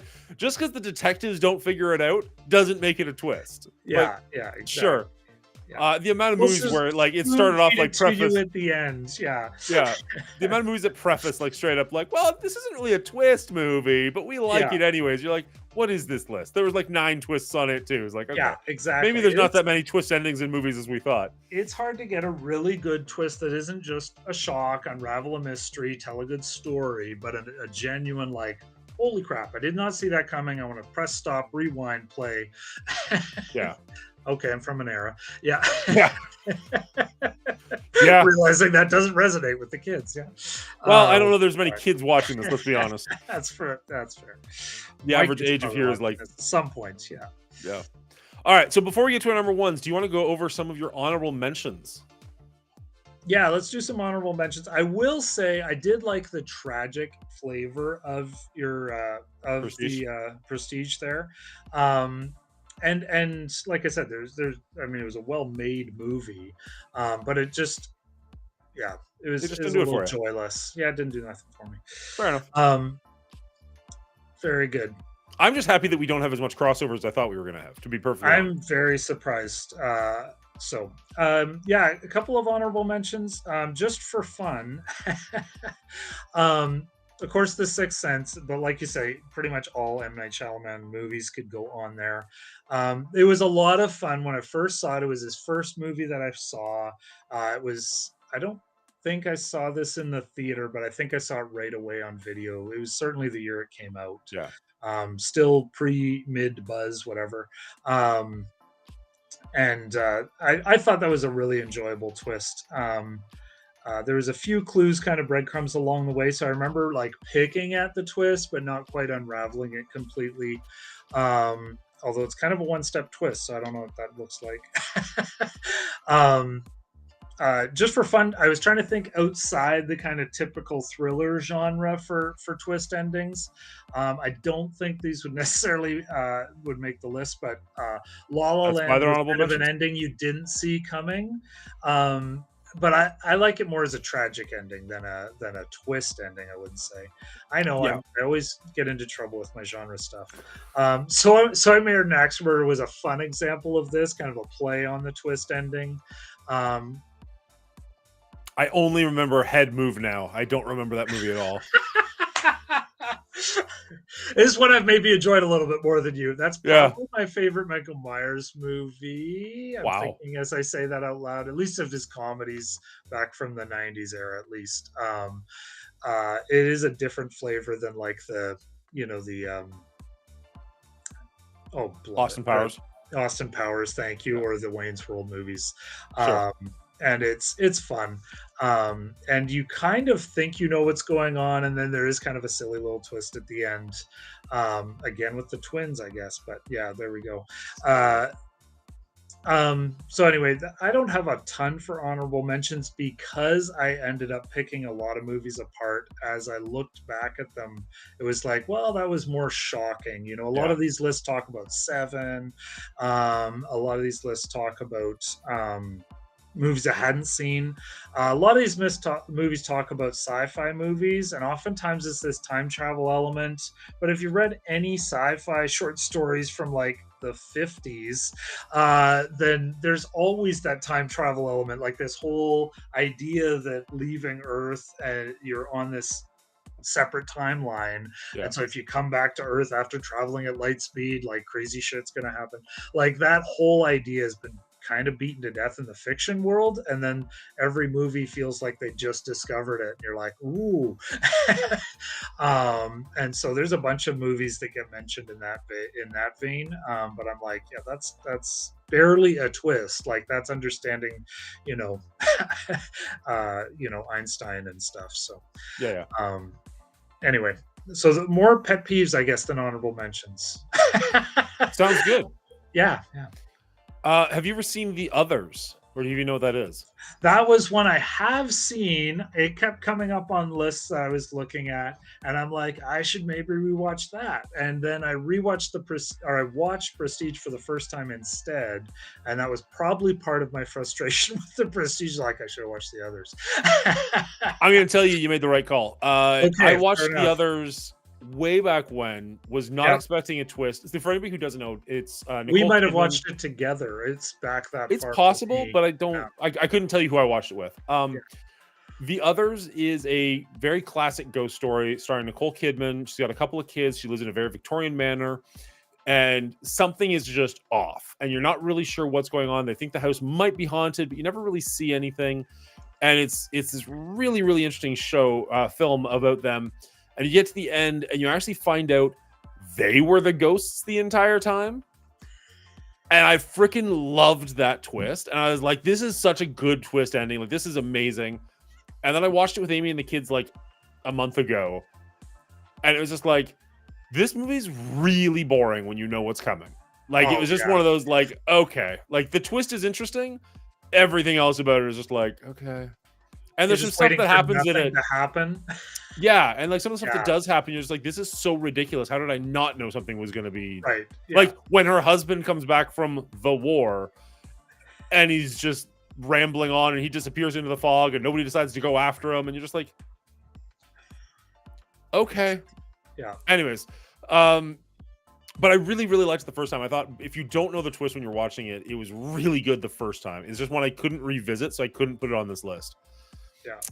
Another one that I wasn't entirely sure was a twist ending, but I really enjoyed and want to talk about briefly at least is is it Michael Douglas's The Game? Yeah. Yeah, that was in my honorable mentions. Yeah. I really liked this one, and this one you can absolutely go back and rewatch. I'm just not 100% sure that it's actually a twist because you kind of know something is up the entire time. You're just Right. not 100% sure what you do know. It's more of a you don't know who you trust than Yeah. it is It's a an bit of a actual shell shock. game more than a twist. Yeah, Right? great way to put it. Yeah. Yeah. Great way to put it. Yeah. My kids Um, wanted to show me for this list On the Line, which is actually very similar to The Game. It's a Mel Gibson movie that came out very recently, maybe direct to Netflix ish, maybe during COVID, maybe 2021, even something like that. And it was enjoyable. I enjoyed that one. They'd really enjoyed it. But it made me think of The Game quite a bit, actually. And I debated on does that fit on the list here? And I'm like, exactly the question you're asking about the twist being an actual twist. But yeah, it yeah. has very similar flavors, and that was for me it was kind of a lighter callback to The Game a little bit. Not that Yeah. it's super light, but whatever. And then I've got 3 on the list that are really interesting twist endings, but because they came out so far before our time, I knew them They kinda before I got- saw the movie. Yeah, So I've yeah. got Psycho on the list for that. I've got The Empire Strikes Back on that list, and I've got Planet of the Apes on that list. Because if Okay. you didn't know Planet of the Apes, that was probably a great twist. But Yeah. it has been spoiled in like Simpsons and Family Guy and like every movie ever. Like there's no way you don't know that ending. You know what I Yeah, mean? Like I it's was just like yeah. Sorry, not to interrupt. no, that's all I got. Like it's just Yeah. those 3 movies have great twists and they're great movies, but because you knew what they were going into it, it's hard to put them on this list. Yeah. See, I was older than you and younger when I first saw The Empire Strikes Back. Okay. Because I'm older than you, I was younger when I watched The Empire Strikes Back for the first time, and I really debated on putting that on the list. I'm like that's kind of checks all the boxes. Yeah. And it did show up on some other people's lists, and I'm like, that was like earth shattering. right? Like Darth Vader was living in all the shadows in my house when I saw that movie. He was the reason I was afraid of the dark. I could hear him breathing in my closet, and then that he's Luke's dad, the hero of the universe. I was so betrayed. What does this even mean? Which we had to wait 3 more years to find out. Like it was just yeah, it was such a good twist. Yeah. Yeah. And I'm still kind of the mind like the first 3 original trilogy is really all the Star Wars the universe needed. And so this really does make Yeah. that trilogy, like it really is a turning point for the whole thing. So yeah, anyway, I really enjoyed that twist. I agree with you, that could have been one on the list as well. Yeah. The last one I want to talk about is the one that I would mention is I like more than my number 5 or my number 4, but the twist is Meh. It's not even that it's meh. It's that it okay. So here's what I'm gonna say. I've seen this movie twice. I thought it was a better twist ending the second time I watched it than the first time I watched it. If that makes any sense. So watching it a second time, you realize how much it actually does play into the entirety of the movie. Whereas the first time you watch it, you're just enjoying the movie and you're like, oh, that was weird. Are you talking about your number 1 right now? No. Just my last honorable mention. This is okay. Now I'm nervous to say it because I'm like on the edge of my seat here. If you've not seen this one, I'm going to implore you go and see it. But now that you know there's a twist, I don't want to be like, ugh. Yeah. My last honorable mention is Arrival. This one came out a couple of years ago. Yeah. Okay, have you seen it twice? I haven't seen it twice. Okay, did you like it? One of my really good friends out here really wanted me to watch this movie. And we watched it together. I enjoyed it. I felt like what I just said about sci-fi. This is one of the movies I was thinking of, Okay. And again, when you've seen these movies, it's like 5 years ago now. I really did enjoy it. I thought it was the whole story is fairly well done. It does keep you guessing. Just kind of what's going to happen next is very interesting in this movie. Yeah, anyway, so sorry, you talk more. Will do. Yeah. If we have a mod in here, can somebody just ban these guys that are just spamming now? I don't know if we do have a mod. Foster, you a mod? Can you get rid of these guys? Sorry, got some bots in the chat. Okay. Block.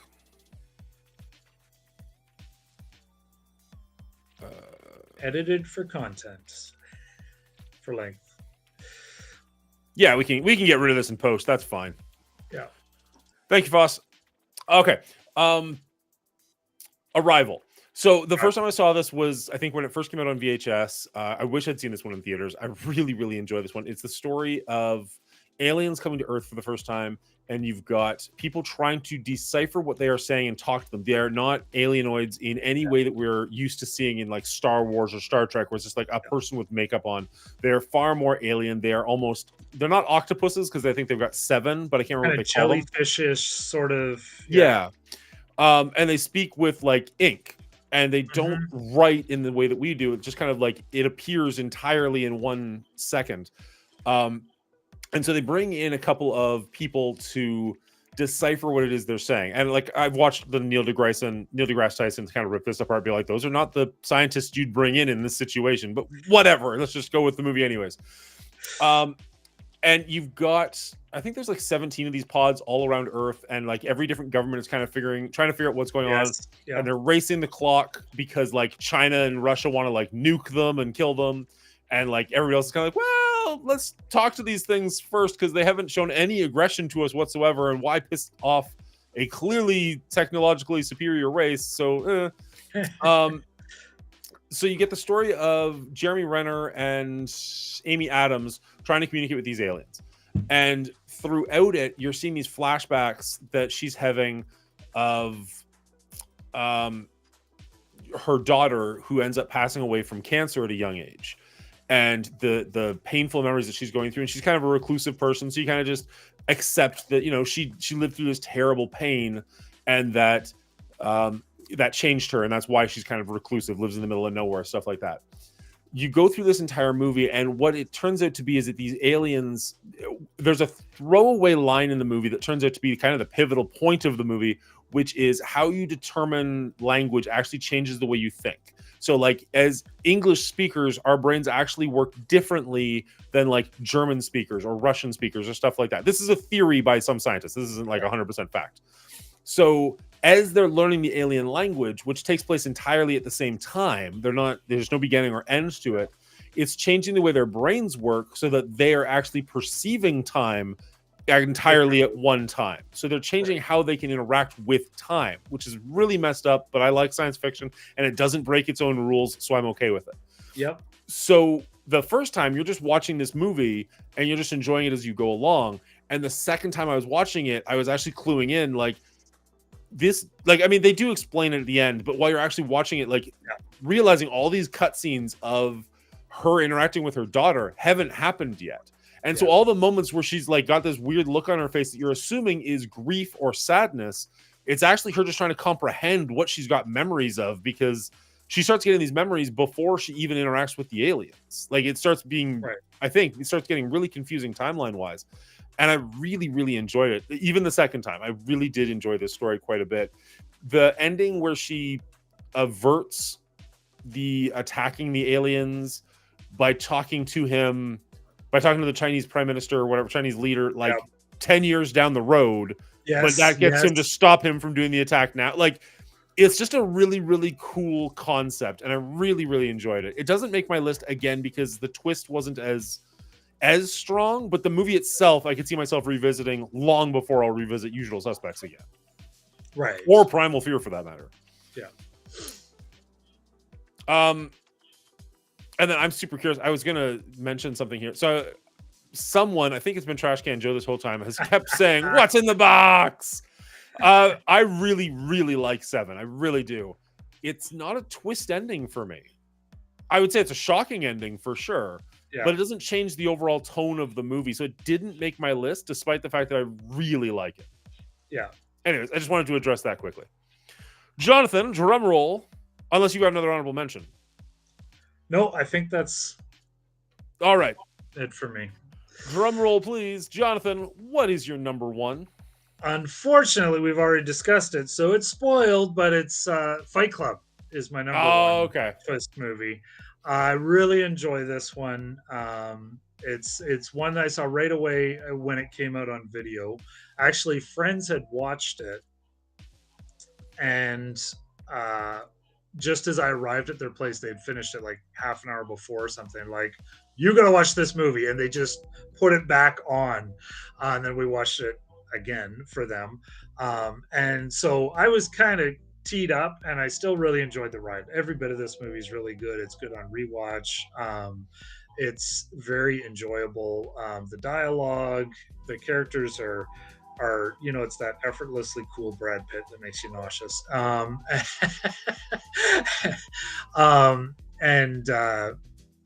And Edward Norton's like that narration, I just really enjoy the whole first half of the movie where he's just kind of talking, and he's kind of got this step back, looking at the world sort of thing, which sets up a lot of the finale of the movie. But he's kind of talking about our culture and all of these things, and I think a lot of that kind of resonates for me. I think a lot of it's actually fairly well articulated, and so I enjoy a lot about this movie. I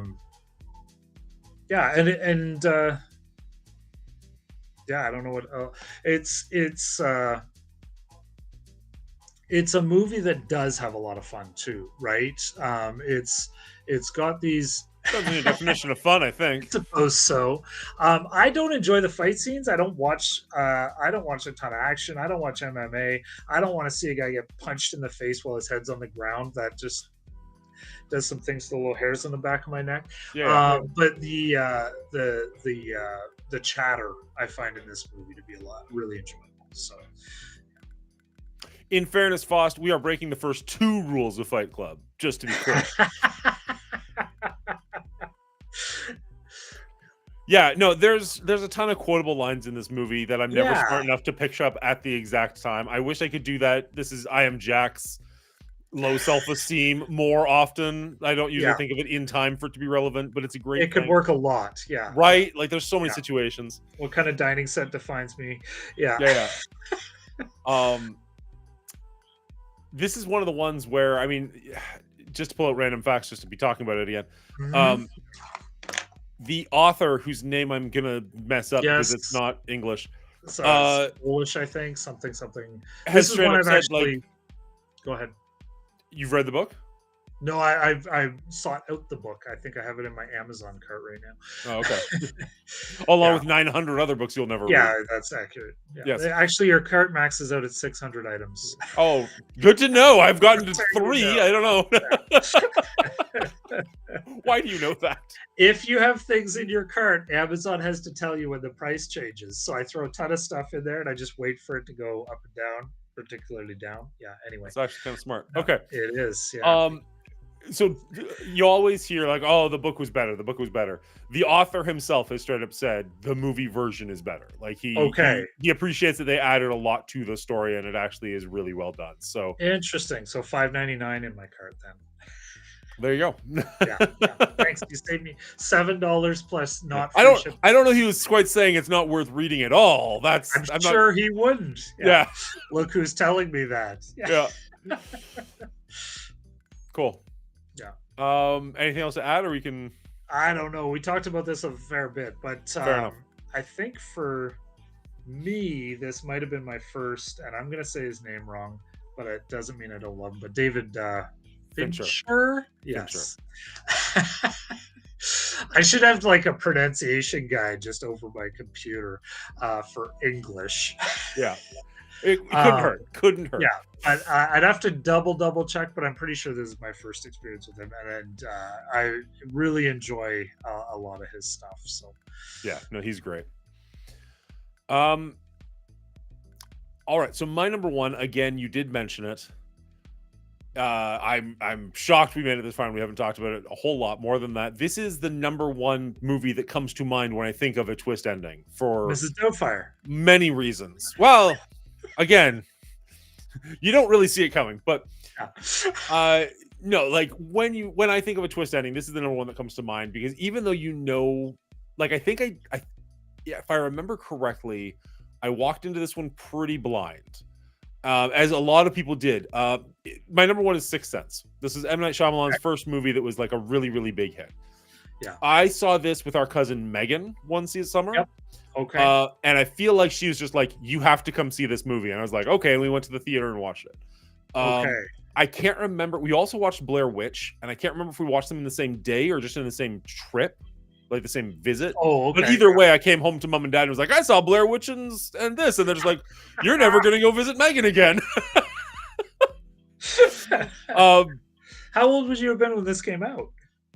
You had to be 18. Well, I mean, it's 99, so it would have been like 17. Yeah. Okay.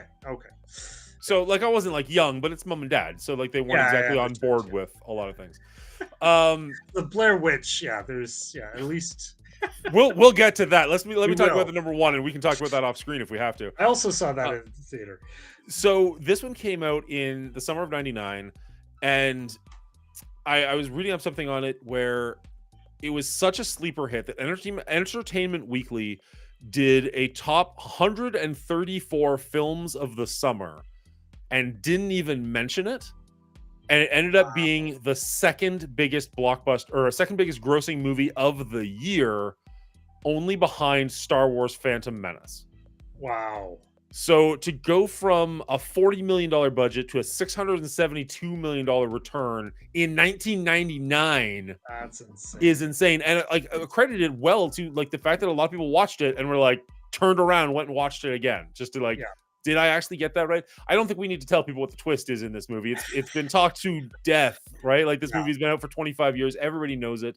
This has simultaneously launched and ruined M. Night Shyamalan's career because it put him on the map, but it also put him on the map for having a twist. So every time you go to a movie, you're just like, what's the twist in this one? And like within 5 minutes, you're like, oh, it's probably this. Like I can remember seeing The Village with an X and Okay. probably in the first 10 minutes, if not before we even got into the theater. I was like, oh, I bet it takes place in modern time, and they're all just faking it. Yep, that's exactly what's happening. And it's just like, it's not fun when you know it. You're just waiting for them to tell you what you already know, right? So the only time M. Night Shyamalan has surprised me other than this one is actually in Split, because it was so far down his career that I was like, okay, he's gotten away from it. There's no twist to this one. It's just going to be a story of like doing something else, I guess. Yeah, like the point isn't that it's a twist. The point is that you're seeing Professor Xavier, ish, whatever his name is, just like have like 48 different roles. Somebody in chat's going to burn me on that one for sure. Yeah, and I was just fully on board with that. And then when you find out what that movie's really about, you're like, oh, interesting. Okay. Yeah. Anyways, we're not talking about that. We're talking about Sixth Sense. The first time I watched this one has, I want to say it's a horror movie because it clearly is, but shy of a couple of jump scares and a couple of just like creepy scenes, it's really just this interesting movie. Bruce Willis, I want to say has a great performance, but does a whole lot with a little is what I'm actually going to say, because like he doesn't have a whole lot to do in this other than just kind of like be there and like kind of react to things. Haley Joel Osment, on the other hand, steals this movie, and it's unfortunately we never really see him live up to this potential ever again. Like he's done other movies, but nothing to this caliber, nothing that like pushed him as an actor quite as much as this did. Interestingly enough, Michael Cera auditioned for that role, and I cannot imagine this movie with Michael Cera in that role. That just kind of blows my mind. We were talking about Arrested Development earlier, and my brain is just like, I could not see. I can't picture that at all. No. But I think this was well casted. I think. Oh yeah, yeah, he did a really good job. Yeah. And even going back, like I really like Toni Collette now, but I didn't know who she was at the time. So going back, like we watched this with the twins not that long ago, which is probably terrible parenting on my part. And like, oh, that's her. Like I know her now. Like I hadn't seen this since it was in the theaters. Like that was my second time seeing it ever. And I was like, this is it really does hold up to rewatches, even when you know the twist. And that's a sign of, I think, of a really good twist ending, is when you can know the twist, still enjoy it, actually get more out of it the second time. That was really, really fun. And I this movie's been broken down to death about like the color red and everything that's going on in it. I don't care. It's still a really, really fun ride. It's got just enough horror to be to get your blood going. You're literally like on the edge of your seat. Right. But it's not like a gore fest. No. Like I watched it with my kids, and like, yeah, there's blood, but there's nothing like sprinkles of. I think for me the most scary scene, there's a scene where they're in the school after a play or something, and all of a sudden there's just like bodies hanging in the hallway or something. Yeah, they used to execute people in the gym. How do you know that? And they're just staring at them. Face with it. Yeah, they're staring at them, which is the creepiest part. Like so they're just creepy. been hanging there for scene in the movie generations. Yeah. I literally have chills right now. I'm not even gonna lie, just talking about that, because I'm a wuss at the end of the day. I need that level of horror is like my limit, my upper limit. I like it just kind of sprinkled into a good story. So the others was right in the neighborhood. Sixth Sense, I'm quite a wuss as far as that goes too. I find movies, it's a really visual memory, right? And especially movies I watched as a kid. Thank you, Dark Crystal. This movie actually dethroned Jaws as the highest grossing horror movie. So Jaws held the title from 1977 until 1999 with 476 million. This one overpassed it. I don't have it written down somehow. Must have it somewhere. Oh, there we go. 672 million. You just said six something, yeah. Yeah, and then held that record until 2017 when It came out and took it over with 701 million. I thought you were going to say one of the Saw movies. Yeah. No, Saws did okay, but not hundreds of millions of dollars. Okay. Also, one of only 4 horror movies ever to be nominated for a Best Picture movie. Best Picture. Wow. English. Yeah. One of the only horror movies to be nominated for Best Picture. Along with Jaws, Exorcist, and Silence of the Lambs. And Silence of the Lambs is the only horror movie to ever win Best Picture. Interesting. Little trivia for you. Yep. Very good. Anyways, that is our top 5. What? I'm not disagreeing with you, but I'm wondering if I would classify that movie as a horror movie. I'm not sure I'd classify that or Jaws as a horror movie, but Yeah, that for here we that. are. Yeah. Certainly not to the point of Exorcist. Yeah, exactly. If there's no paranormal, he's a serial killer, and you know it the whole time, and they're finding another serial killer. So yeah, that's very interesting. Well, and eating people on the way. Thriller. Yeah. Okay. Well, horrific. I don't know. Yeah. There you go. I'm not endorsing it. I'm just saying. Yeah. For the record, for the fans, not a romantic comedy. Yeah. Well, there you go. So I do have a line. Yeah. I don't know. Buffalo Bill and the Girl in the Hole have a pretty good horror, pretty good love story going on there. That's right. They really connected. Oh, this is problematic. I need like an ejector seat button here. I can get you off screen if we have to. Yeah. Stay. Oh, man. Oh. All right. Well, that's been our top 5 twist endings. How did you guys feel about that? Did you enjoy that list? If you did, hit that subscribe button. It helps this channel out a lot. Actually, hit the like button as well. That means quite a bit as well. Any engagement you can. Leave a list down below for your top 5 twist ending movies, or what movies you'd like us to do in the future on the next top 5. Have a good night, everybody. Have a good night. All right. And then we can just kind of hang out for a bit. We're off YouTube and we're on. No, sorry. We're still live. We're just like, that'll be the end of the episode. Very good. So we can talk literally about whatever you want now. Okay, so, what was the face when I mentioned La La Land? Because there was a face. What is the twist? Oh, there's no twist. That was the face. Oh, okay. I'm going to honorable mention this movie that just kind of goes from A to B. I said I'm getting outside of the. It's not A to B. You went outside the box. I'll give you that one. Oh my goodness! Yeah. Every one of 7,000 million Hollywood rom-coms that you've ever seen have a very straight line narrative with the couple ending up together. And this one was like, actually, we're not going to resolve this. They're just going to go off and tragically wreck their lives for ambition instead of love. Yeah. Okay. So I need to address something here. Yeah. Is it my video? It is not. Well, I wish I could. Okay. Disappointed by Oldboy. Oldboy made a bunch of the lists. It has been on my list to watch for a while. It's on my movie poster in the other room. I wanted to watch that movie. I sat down I didn't sit down. I was talking about sitting down like 4 different times over the last 2 weeks. I'm like, okay, let's watch Oldboy. And every time my wife's like, well, what if we did this? Or like, let's talk about life. And I'm just like, okay, I love you. I will say for you. I wanted to see Oldboy so badly. You've seen it? I watched it for this episode. Wait, don't say anything more. I'm not giving you any spoilers. I want to see it. I don't want any spoilers. Did you see the Korean version or did you see the North American version? Of course, I saw the Korean version. Okay, just making sure. I've heard they're both good, but in very different ways. Yeah, I would imagine they'd be different. Let's just say that. Yeah. So I want to see it, Green Tuckin. Please don't spoil it in the comments. It is on my list, even though this episode is over. I still do want to see it. Shut up. I will cut you.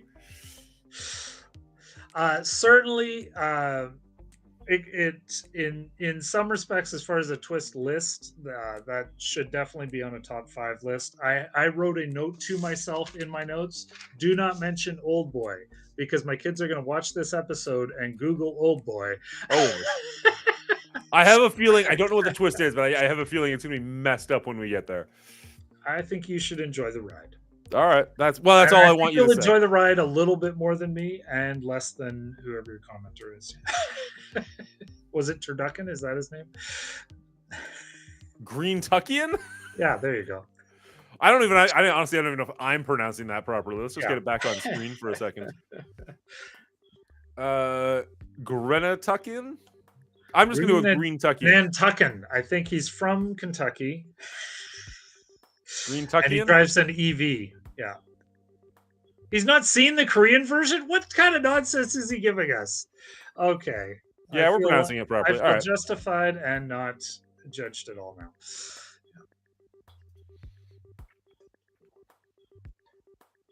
All right, so what should our next... Okay, so when you come down here, we're going to do a flicks that make you tick, because I'm very curious what that list is. Ask me and us more about what that does and doesn't mean. If it's not our favorite movies, It's just say a kind of- little no, no, more.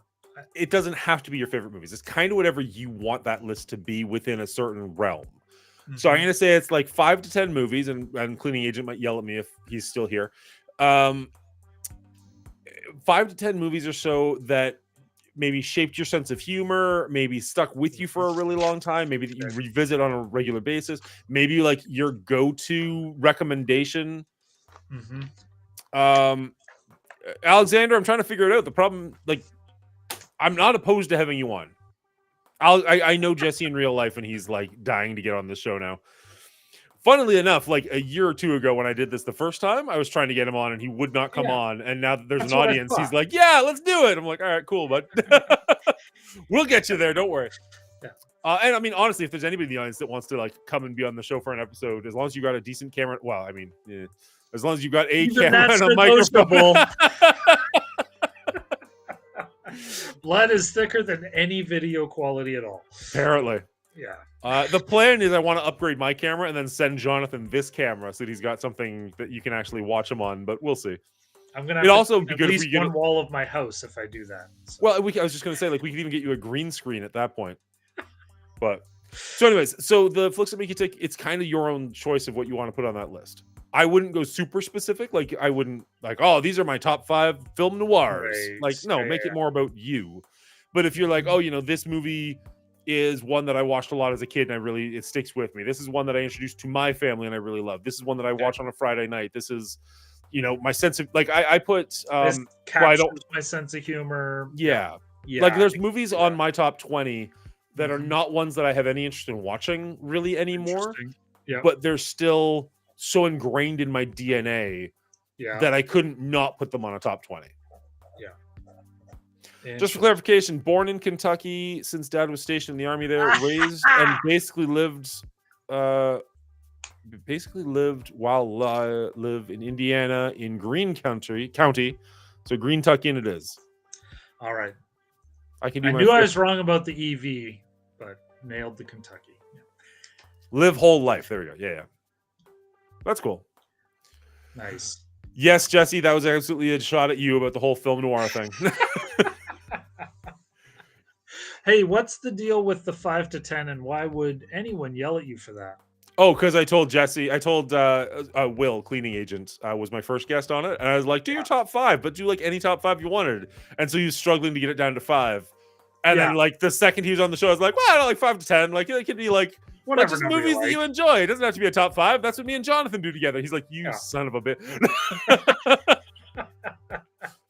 I don't want I'm it to going be to like take a fair bit of license with that, but not go full page like the Christmas episode. So I just don't want it to be like 40 episodes, like 40 movies. movies, Right? Like we don't want to be here for 6 hours and then editing is an absolute nightmare. As is, this went a little bit long, but it's all good. Right. But like 5 to 10 that you can just kind of like have something more to say than like I like it and move on to the next one. But you don't have to have like a soliloquy. Yeah. Anyways, that'll be live on I think June 6th is when you're down. Not June That's in the 4th. past. Yeah. Sorry, I leave July. on July. July 4th. Yeah. That'll We be do a a live 4th of July episode. We can be in the episode. same room, which is kind of fun. Nice. I'm looking forward to it. You were supposed to be in that's August, cool. though, so this is a little bit out of whack. But also, we've got a lot going on in August, so this is actually kind of nice. Perfect. Yeah. Yeah. Yeah. We went to look for flights in August, and somehow it was cheaper to come in 2 weeks by like 75%. So I was really? like, I guess we can come then, I guess. Yeah. I had just canceled my approved vacation at work, and I'm like, so can I uncancel my previously and they're like, reapply. Yeah. More forms for John. Yeah. I need to find out how much time off I've got at work at this point to have booked off like a bunch. So I need to make sure that I don't have too many coworkers with the same time off as when you're coming down, and that I've got some stuff in the bank so that I can still do all the other stuff coming forward. Nice. But it'd be nice to have a couple of days off when you're around. So Nice. just take Conair, Jonathan, much cheaper and cooler than Air Canada. Safer too. I thought they were making fun of my hair for a second. Yeah. They might be. Let's be honest. You got a Steve Buscemi thing going on. That's right. Yeah. Unfortunately, that's true. All right. So we've got a month or so until we do this again. Mm-hmm. What do you want to do? What should the next top 5 be? And audience, please chip in if you got an idea. Should it be a top 5? Is there another direction for this to go? Should we dial I'm liking in? the top 5s. I'm liking the top 5s. We dialed in on the Aaron Sorkin. We went kind of with a theme, Sure. rather than, I guess that was still a top 5 or something, but It absolutely was. it is another kind of way of approaching the theme. Yeah. Green Tuckin said spoofs last time. He's saying it again this time. I don't know He's that I've saying got it again. 5 spoofs that I actually enjoy all that much. It's not really a genre I go back to. I mean, comedies, absolutely, but spoofs is a very specific genre in comedy. Yeah. I mean, I can definitely come up with 5 spoofs I've enjoyed. It's not a genre I've watched a lot of recently. But yeah, that was one I did enjoy quite a bit. And my best friend, one of my best friends growing up, enjoyed a lot. So I saw a lot of yeah, Who's I could do that? 5 right now. But it would be based on probably things we rented together back in Is that 80s. Wayne? So. No, I was thinking of Aaron. Yeah, Really? Aaron, Okay. Aaron really enjoyed, like, it was always him. He'd want to pick like The Naked Gun, The Three Amigos, yeah, that kind of stuff. So. Movies that make you stop and watch them. That's actually an interesting category. That would take some serious thought, but I like it. We talked about a rule about doing one screen at a time. So I put my phone down. Sometimes I'll have IMDb open on my phone, but I try to, if I'm watching a movie, I'm watching a movie. It's a little bit old school nowadays. It's really hard to get my kids on board with that. But I feel like one screen at a time is plenty of stimulation for the human mind. So, so most. I wish I could take a screenshot right now of how many enjoy the screens I'm looking at. experience. Yeah. Yeah, exactly right. You're failing the rule. Yeah. Yeah. Well, I've got 3 screens in front of me, and 2 of them are cut into half. So I've got essentially 5 screens in front of me. In fairness, when I'm at work, I have 2 screens right in front of me too. So that's a little bit different. So. There you go. Yeah, I've almost got my flicks picked. I think I've got probably half the list already done. Just talking about what that list should be. There you go. Yeah, I don't know if it'll raise my anyone's estimation of me, but we'll have fun talking about it.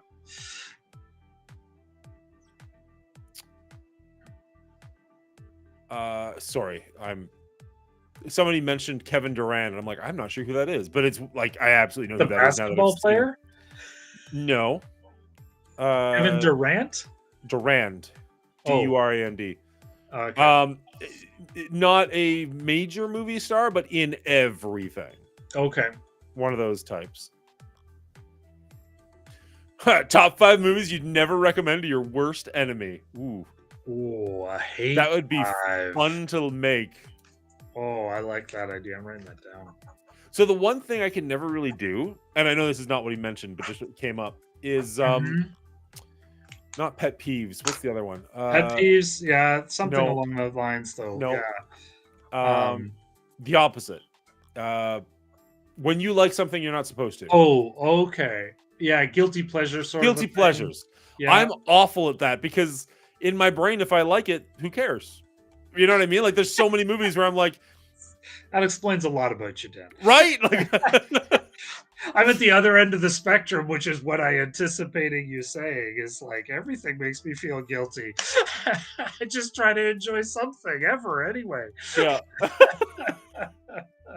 That's where I thought you were going. I can't even imagine that. Yeah. Hate list actually would be really hard for me because even the experience of pressing play on a free streamer like Netflix, I still feel like I want them to succeed at entertaining me. I have nothing invested, but I want to finish the movie. I want to enjoy the movie. I want to appreciate the movie. And if I don't, I feel like, well, maybe I didn't get it. Maybe that's my fault. I would have trouble coming up with a 5 hate list that I could publish and feel good about. I mean, one comes to mind with a freaking bullet. as like, Okay. this is the number one movie that I'd be like, if you hate yourself and you want to hate yourself a little bit more, here's Sit 2 through. hours of your life gone. Enjoy. See, those are exactly the kind of movies where I'm like, maybe if I was a smarter, better person, I'd realize that they're the artist and Yeah. I'm a moron. Yeah. Well, I won't say what it is, but it was nominated for an Academy Award for Best Picture, and it was one of those like, Okay. oh, okay, so I'll watch it just to see what it is. And like, Yes. if it wasn't nominated for an Oscar, there is a 0% chance I would have made it through that movie. Okay. Like 0. And it's like, Okay. I forced myself because I'm like, no, I watch all the Oscar movies. I have to see it. F my life. I actually almost want to do this list just so I can talk about that movie, and I'll just make up 4 others. Like, whatever. I would love to hear that. Yeah. I can't think of 4 others. I mean, not off the top of my head. You at least. hate that much? Yeah. Yeah. I think for me, I'm much more bored than hating movies. Yes. And, I can think of a bunch of movies where I'm bored through them, but that's yeah, not and nearly I as much find fun to talk myself about. napping. I'll just fall asleep, and I don't mind that. So I feel like that's even not a loss for me. Although sometimes I'm a little annoyed, like I was going to watch a movie and I'm just going to sleep, and all I did was sleep all evening. But I found, and I won't get any points for this except for maybe from Martin Scorsese. But the Marvel movies after the snap, I'm just like, there's no point. There's no point. I think there's a lot Go of people back who in agree with you on time that. and fix it all yesterday. Like, why do I care? Like, you kind of broke everything now. Why have heroes at all? Just a time machine. Yeah. Yeah, Marty McFly is your hero now. Yeah. Except they very, very much expressly say that's not how time travel works. Yeah.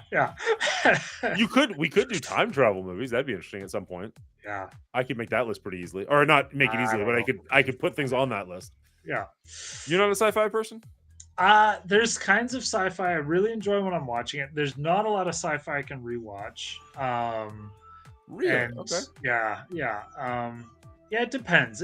I've enjoyed some more than I expected. And some kind of outside the genre a little bit, like or like in the genre with both feet, but I'm not watching it because it's sci-fi. I'm watching it because of what it brings. So I'm thinking like Alien, for example. I'm not watching Alien because it's sci-fi.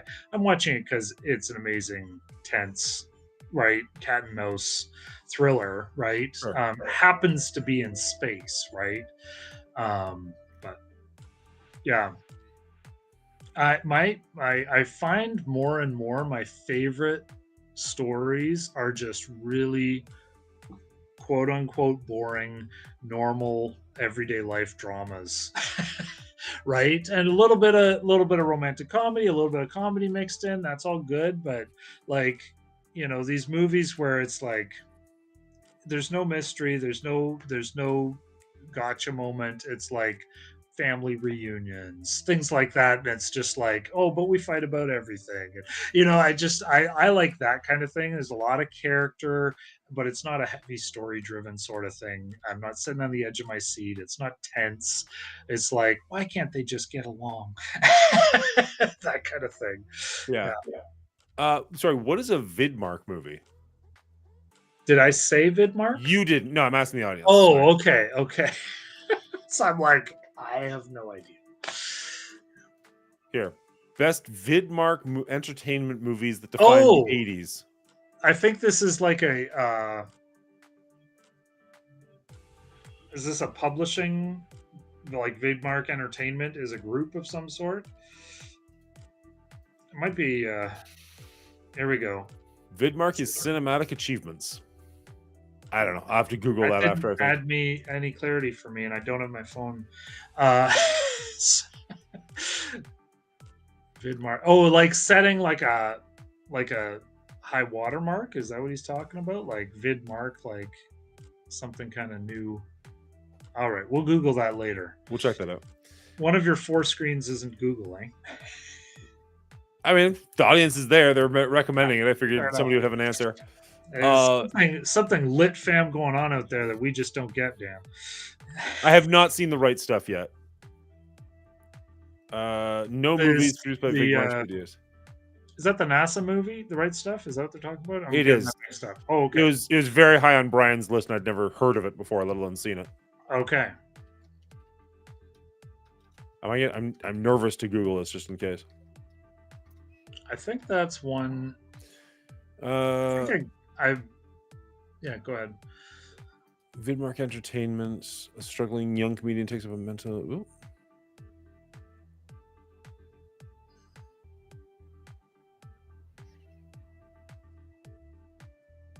Okay. I don't know if it's the company that's making them, but it's like Little Shop of Horrors, La Femme Nikita, Natural Born Killers, okay. Dead or Alive. I wonder if they're importing like foreign films,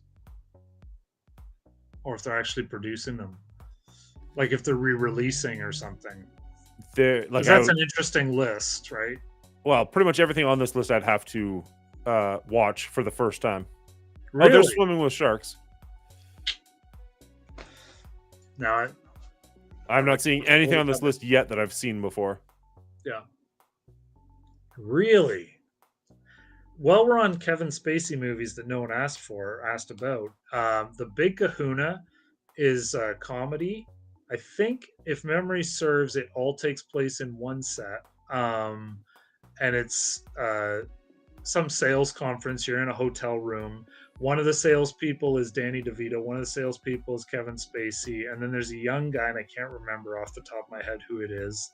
But that's another. Oh no, we're not going to ruin one of my other lists. But that's another movie nobody kind of hears about that I don't remember very well. I saw it once. No main actor crossover. That's actually interesting. I like that. What Top is five- no main actor crossover? You can't just have like 6 different movies with the same person. Like you can't Oh, just be like, I oh, see what he's you saying. go with like Okay. Liam Neeson and have not Liam Neeson, Right. Leslie Nielsen. Yeah, What, that that's guy, That's an important distinction, right? Yeah, very funny is one of them, and not so much the other one. Yeah. That's kind of fun. Okay, so you can't reuse any of the main actors in your 5. Yeah. So I So mean, you like can't do if I was to do 5. Kevin Smith, right off the bat, I can't do any more. Like I can't have 4 of Yeah. him because he reuses Yeah, the same no, actors. that's in all of them. I think that's a good way to do a comedy list, because certain actors seem to kind of have typecast roles. We talked about Mike Myers before. Certainly Mike Myers, Adam They have a Sandler, flavor, right, whole- to their comedy at least. Judd Apatow crew, the whole Kevin Smith crew. Yes, yeah. Yeah, Seth Rogen. Yeah, there's a bunch of these guys that it would be very interesting to kind of go in different directions. Yeah. Another way of doing a top 5 list would be like one from every decade going back 50 years. And I'm saying Interesting. So you're 50 number years, one but I'm 90s realizing, yeah, exactly. Gets us out of this like 90s slump that we can get into, you and me. I watched the most movies of my life in the 90s, so it keeps coming out. And I enjoy rewatching movies. You've alluded to that a fair bit. There's a lot of movies I really enjoy kind of going back to, but it kind of does keep me from kind of new experiences sometimes. Yeah. But I think that I do kind of I think in music in terms of decades, I think of movies in terms of decades. There's a flavor to movies from the 70s, right? There's a flavor to movies from the 90s. And the good ones kind of capture that really well. They kind of get their finger on the pulse of what's going on, that zeitgeist in the out there in the ether. And yeah, I think that's a fun way to do some top 5s. But I'm also realizing it would have to be How top freaking whatever hard that would be. for one of us more than others, maybe. You're I'd gonna have boil trouble down. coming up with the newer end of that. I'd be like, You're gonna so boil down my all of the 50 years ends 90s, in every 2000s. genre, and come up with one overall. Oh, this no, is the no, best no, I'm movie of saying- the 90s. As a way of doing a top 5. So you could do comedies, one from every decade. You could do, whatever, something like, you could dial it down further, but I'm just saying it's a way of breaking down your top 5. I do try to think of different decades when I'm looking at these lists. Top 10 Lifetime movies you don't want your wife watching no. so she doesn't get any ideas. I like it. I mean, saw no, three but I like different it. made-for-TV Bobbit stories in the same year before Lifetime was even invented. So, That is not the first time she's come up today. I'm just going to leave it at that and move on. There was something I wanted to ask you if you'd watched, and I can't. Oh, it's oh, that's long gone in the rear window now. But I was really curious. I'll have to write it down if I can remember it again. there was something I wanted to write down somewhere along the way, and I missed that too. So. Well, now it's just dead air, so that's fun. Yeah, now I'm thinking about the flicks that make me tick again. Which is good. Think about that a lot. Just write it down and come back to me. And Don't say it all. No spoilers. No more spoilers on this episode. I kind of like something along the lines of like best movie going experiences or best like experiences watching a movie. Something like that. It'd be a tough one to actually do, but it'd be so based on just you very specifically. Personal, but, yeah, exactly. But it could also start an interesting conversation with the audience, right? Like everybody kind of chip in because everybody will have a favorite or a least favorite. Interesting. Something. That's really neat to think about. Are we talking movie going specifically or just movie watching? Because that's I'd say watching. Like if you watch something at home with certain people, that might be. And I find my enjoyment not of movies in general, but my enjoyment of experiences is tied to often the people I'm watching it with. 100%. I know I saw Braveheart in the theater like 3 times, enjoyed it, but it was the person I was with like loved everything about that movie, and we're also at a cheap theater, so it's like $2 American, I think, in Port Huron back in the day. Actually, it might have been $1.75 if I remember correctly for the matinee. And so that definitely was part of the enjoyment of that movie. I don't know if that's like a personal favorite, but it's way high up there in my movie experiences. Just as an example of that question, that's really gonna make me think. Yeah, so I went to see the new Spider-Man Across the Spider-Verse with a buddy of mine and a buddy of his. I knew the guy, but not very well. Yep. And we got to the theater, packed theater, like day one. He wouldn't shut up the entire time. Oh, dude. And I was like, I'm gonna lose my mind. And like the audience around us like was a little chatty. Like people were kind of just like about the movie. They weren't like distracted. Nobody was talking about what they had for dinner, but like but there's like some vocal response going on. And I hated it so much for the first like 10 minutes. This is and then I just kind Across the Spider-Verse? Or the second one? One. Second one's Across, yeah, okay. And then I kind of just got into it. And it was like, whatever, this is what's happening. Like, he doesn't seem to be bothering anybody. So, like, let's just go with it. And I ended up enjoying it so much. Saw it again with Amy and the kids. Yeah. In like an empty theater. And I was so disappointed because there were so many scenes that were hilarious and nobody laughed because it was just like 3 people in the theater. I'm just like, oh, this was more fun when there was a lot of people talking and being silly. Like, not that I want to go to another movie like that necessarily. Like I don't want to like seek that out, but at the same time, it's like, all right, that was actually kind of fun. Like having the entire audience laughing and like pointing at stuff. You know what I mean? Like everyone was so into it. Yeah. But that's very good. Are we doing this now, or are we making a list later? Because I've got stories. Oh, I mean, feel free if you got something just to shout it out. But like, let's not do like a. We're not doing no. 5 at 11 o'clock at night. No, I was just gonna say, I think for me, like the high water mark as far as watching a movie, and this is so sad in a way, but one of the first times I remember getting dropped off at the theater, and I think it was probably one of the first times with my friends, and I saw Home Alone in the theater. Didn't know anything about it going into the movie, like this is the first one. And I laughed so hard. Like I just remember like, and I mean now looking back, I mean I was probably 11 or 12, but like I remember laughing till I cried and being like, that's what that means. And I was so excited. I was laughing till I was crying. And so, I mean, there's been other experiences along the way that have been a little more nuanced, perhaps, but that was just, there was a lot of pure joy there Nice. in watching those guys get just abused on screen for my enjoyment. Yeah. Yeah.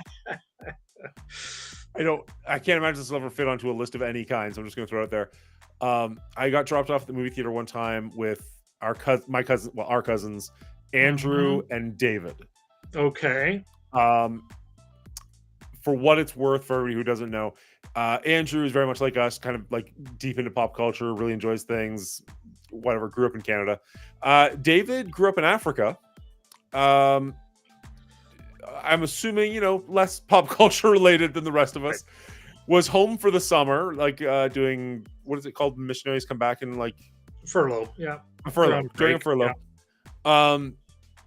Back for the summer, and we went to see Men in Black. And got out of the theater, and Andrew and I were talking like, that was really fun. Oh my gosh, that was a lot of fun. We looked at David like, what do you think? And he's like, I thought it was about lawyers.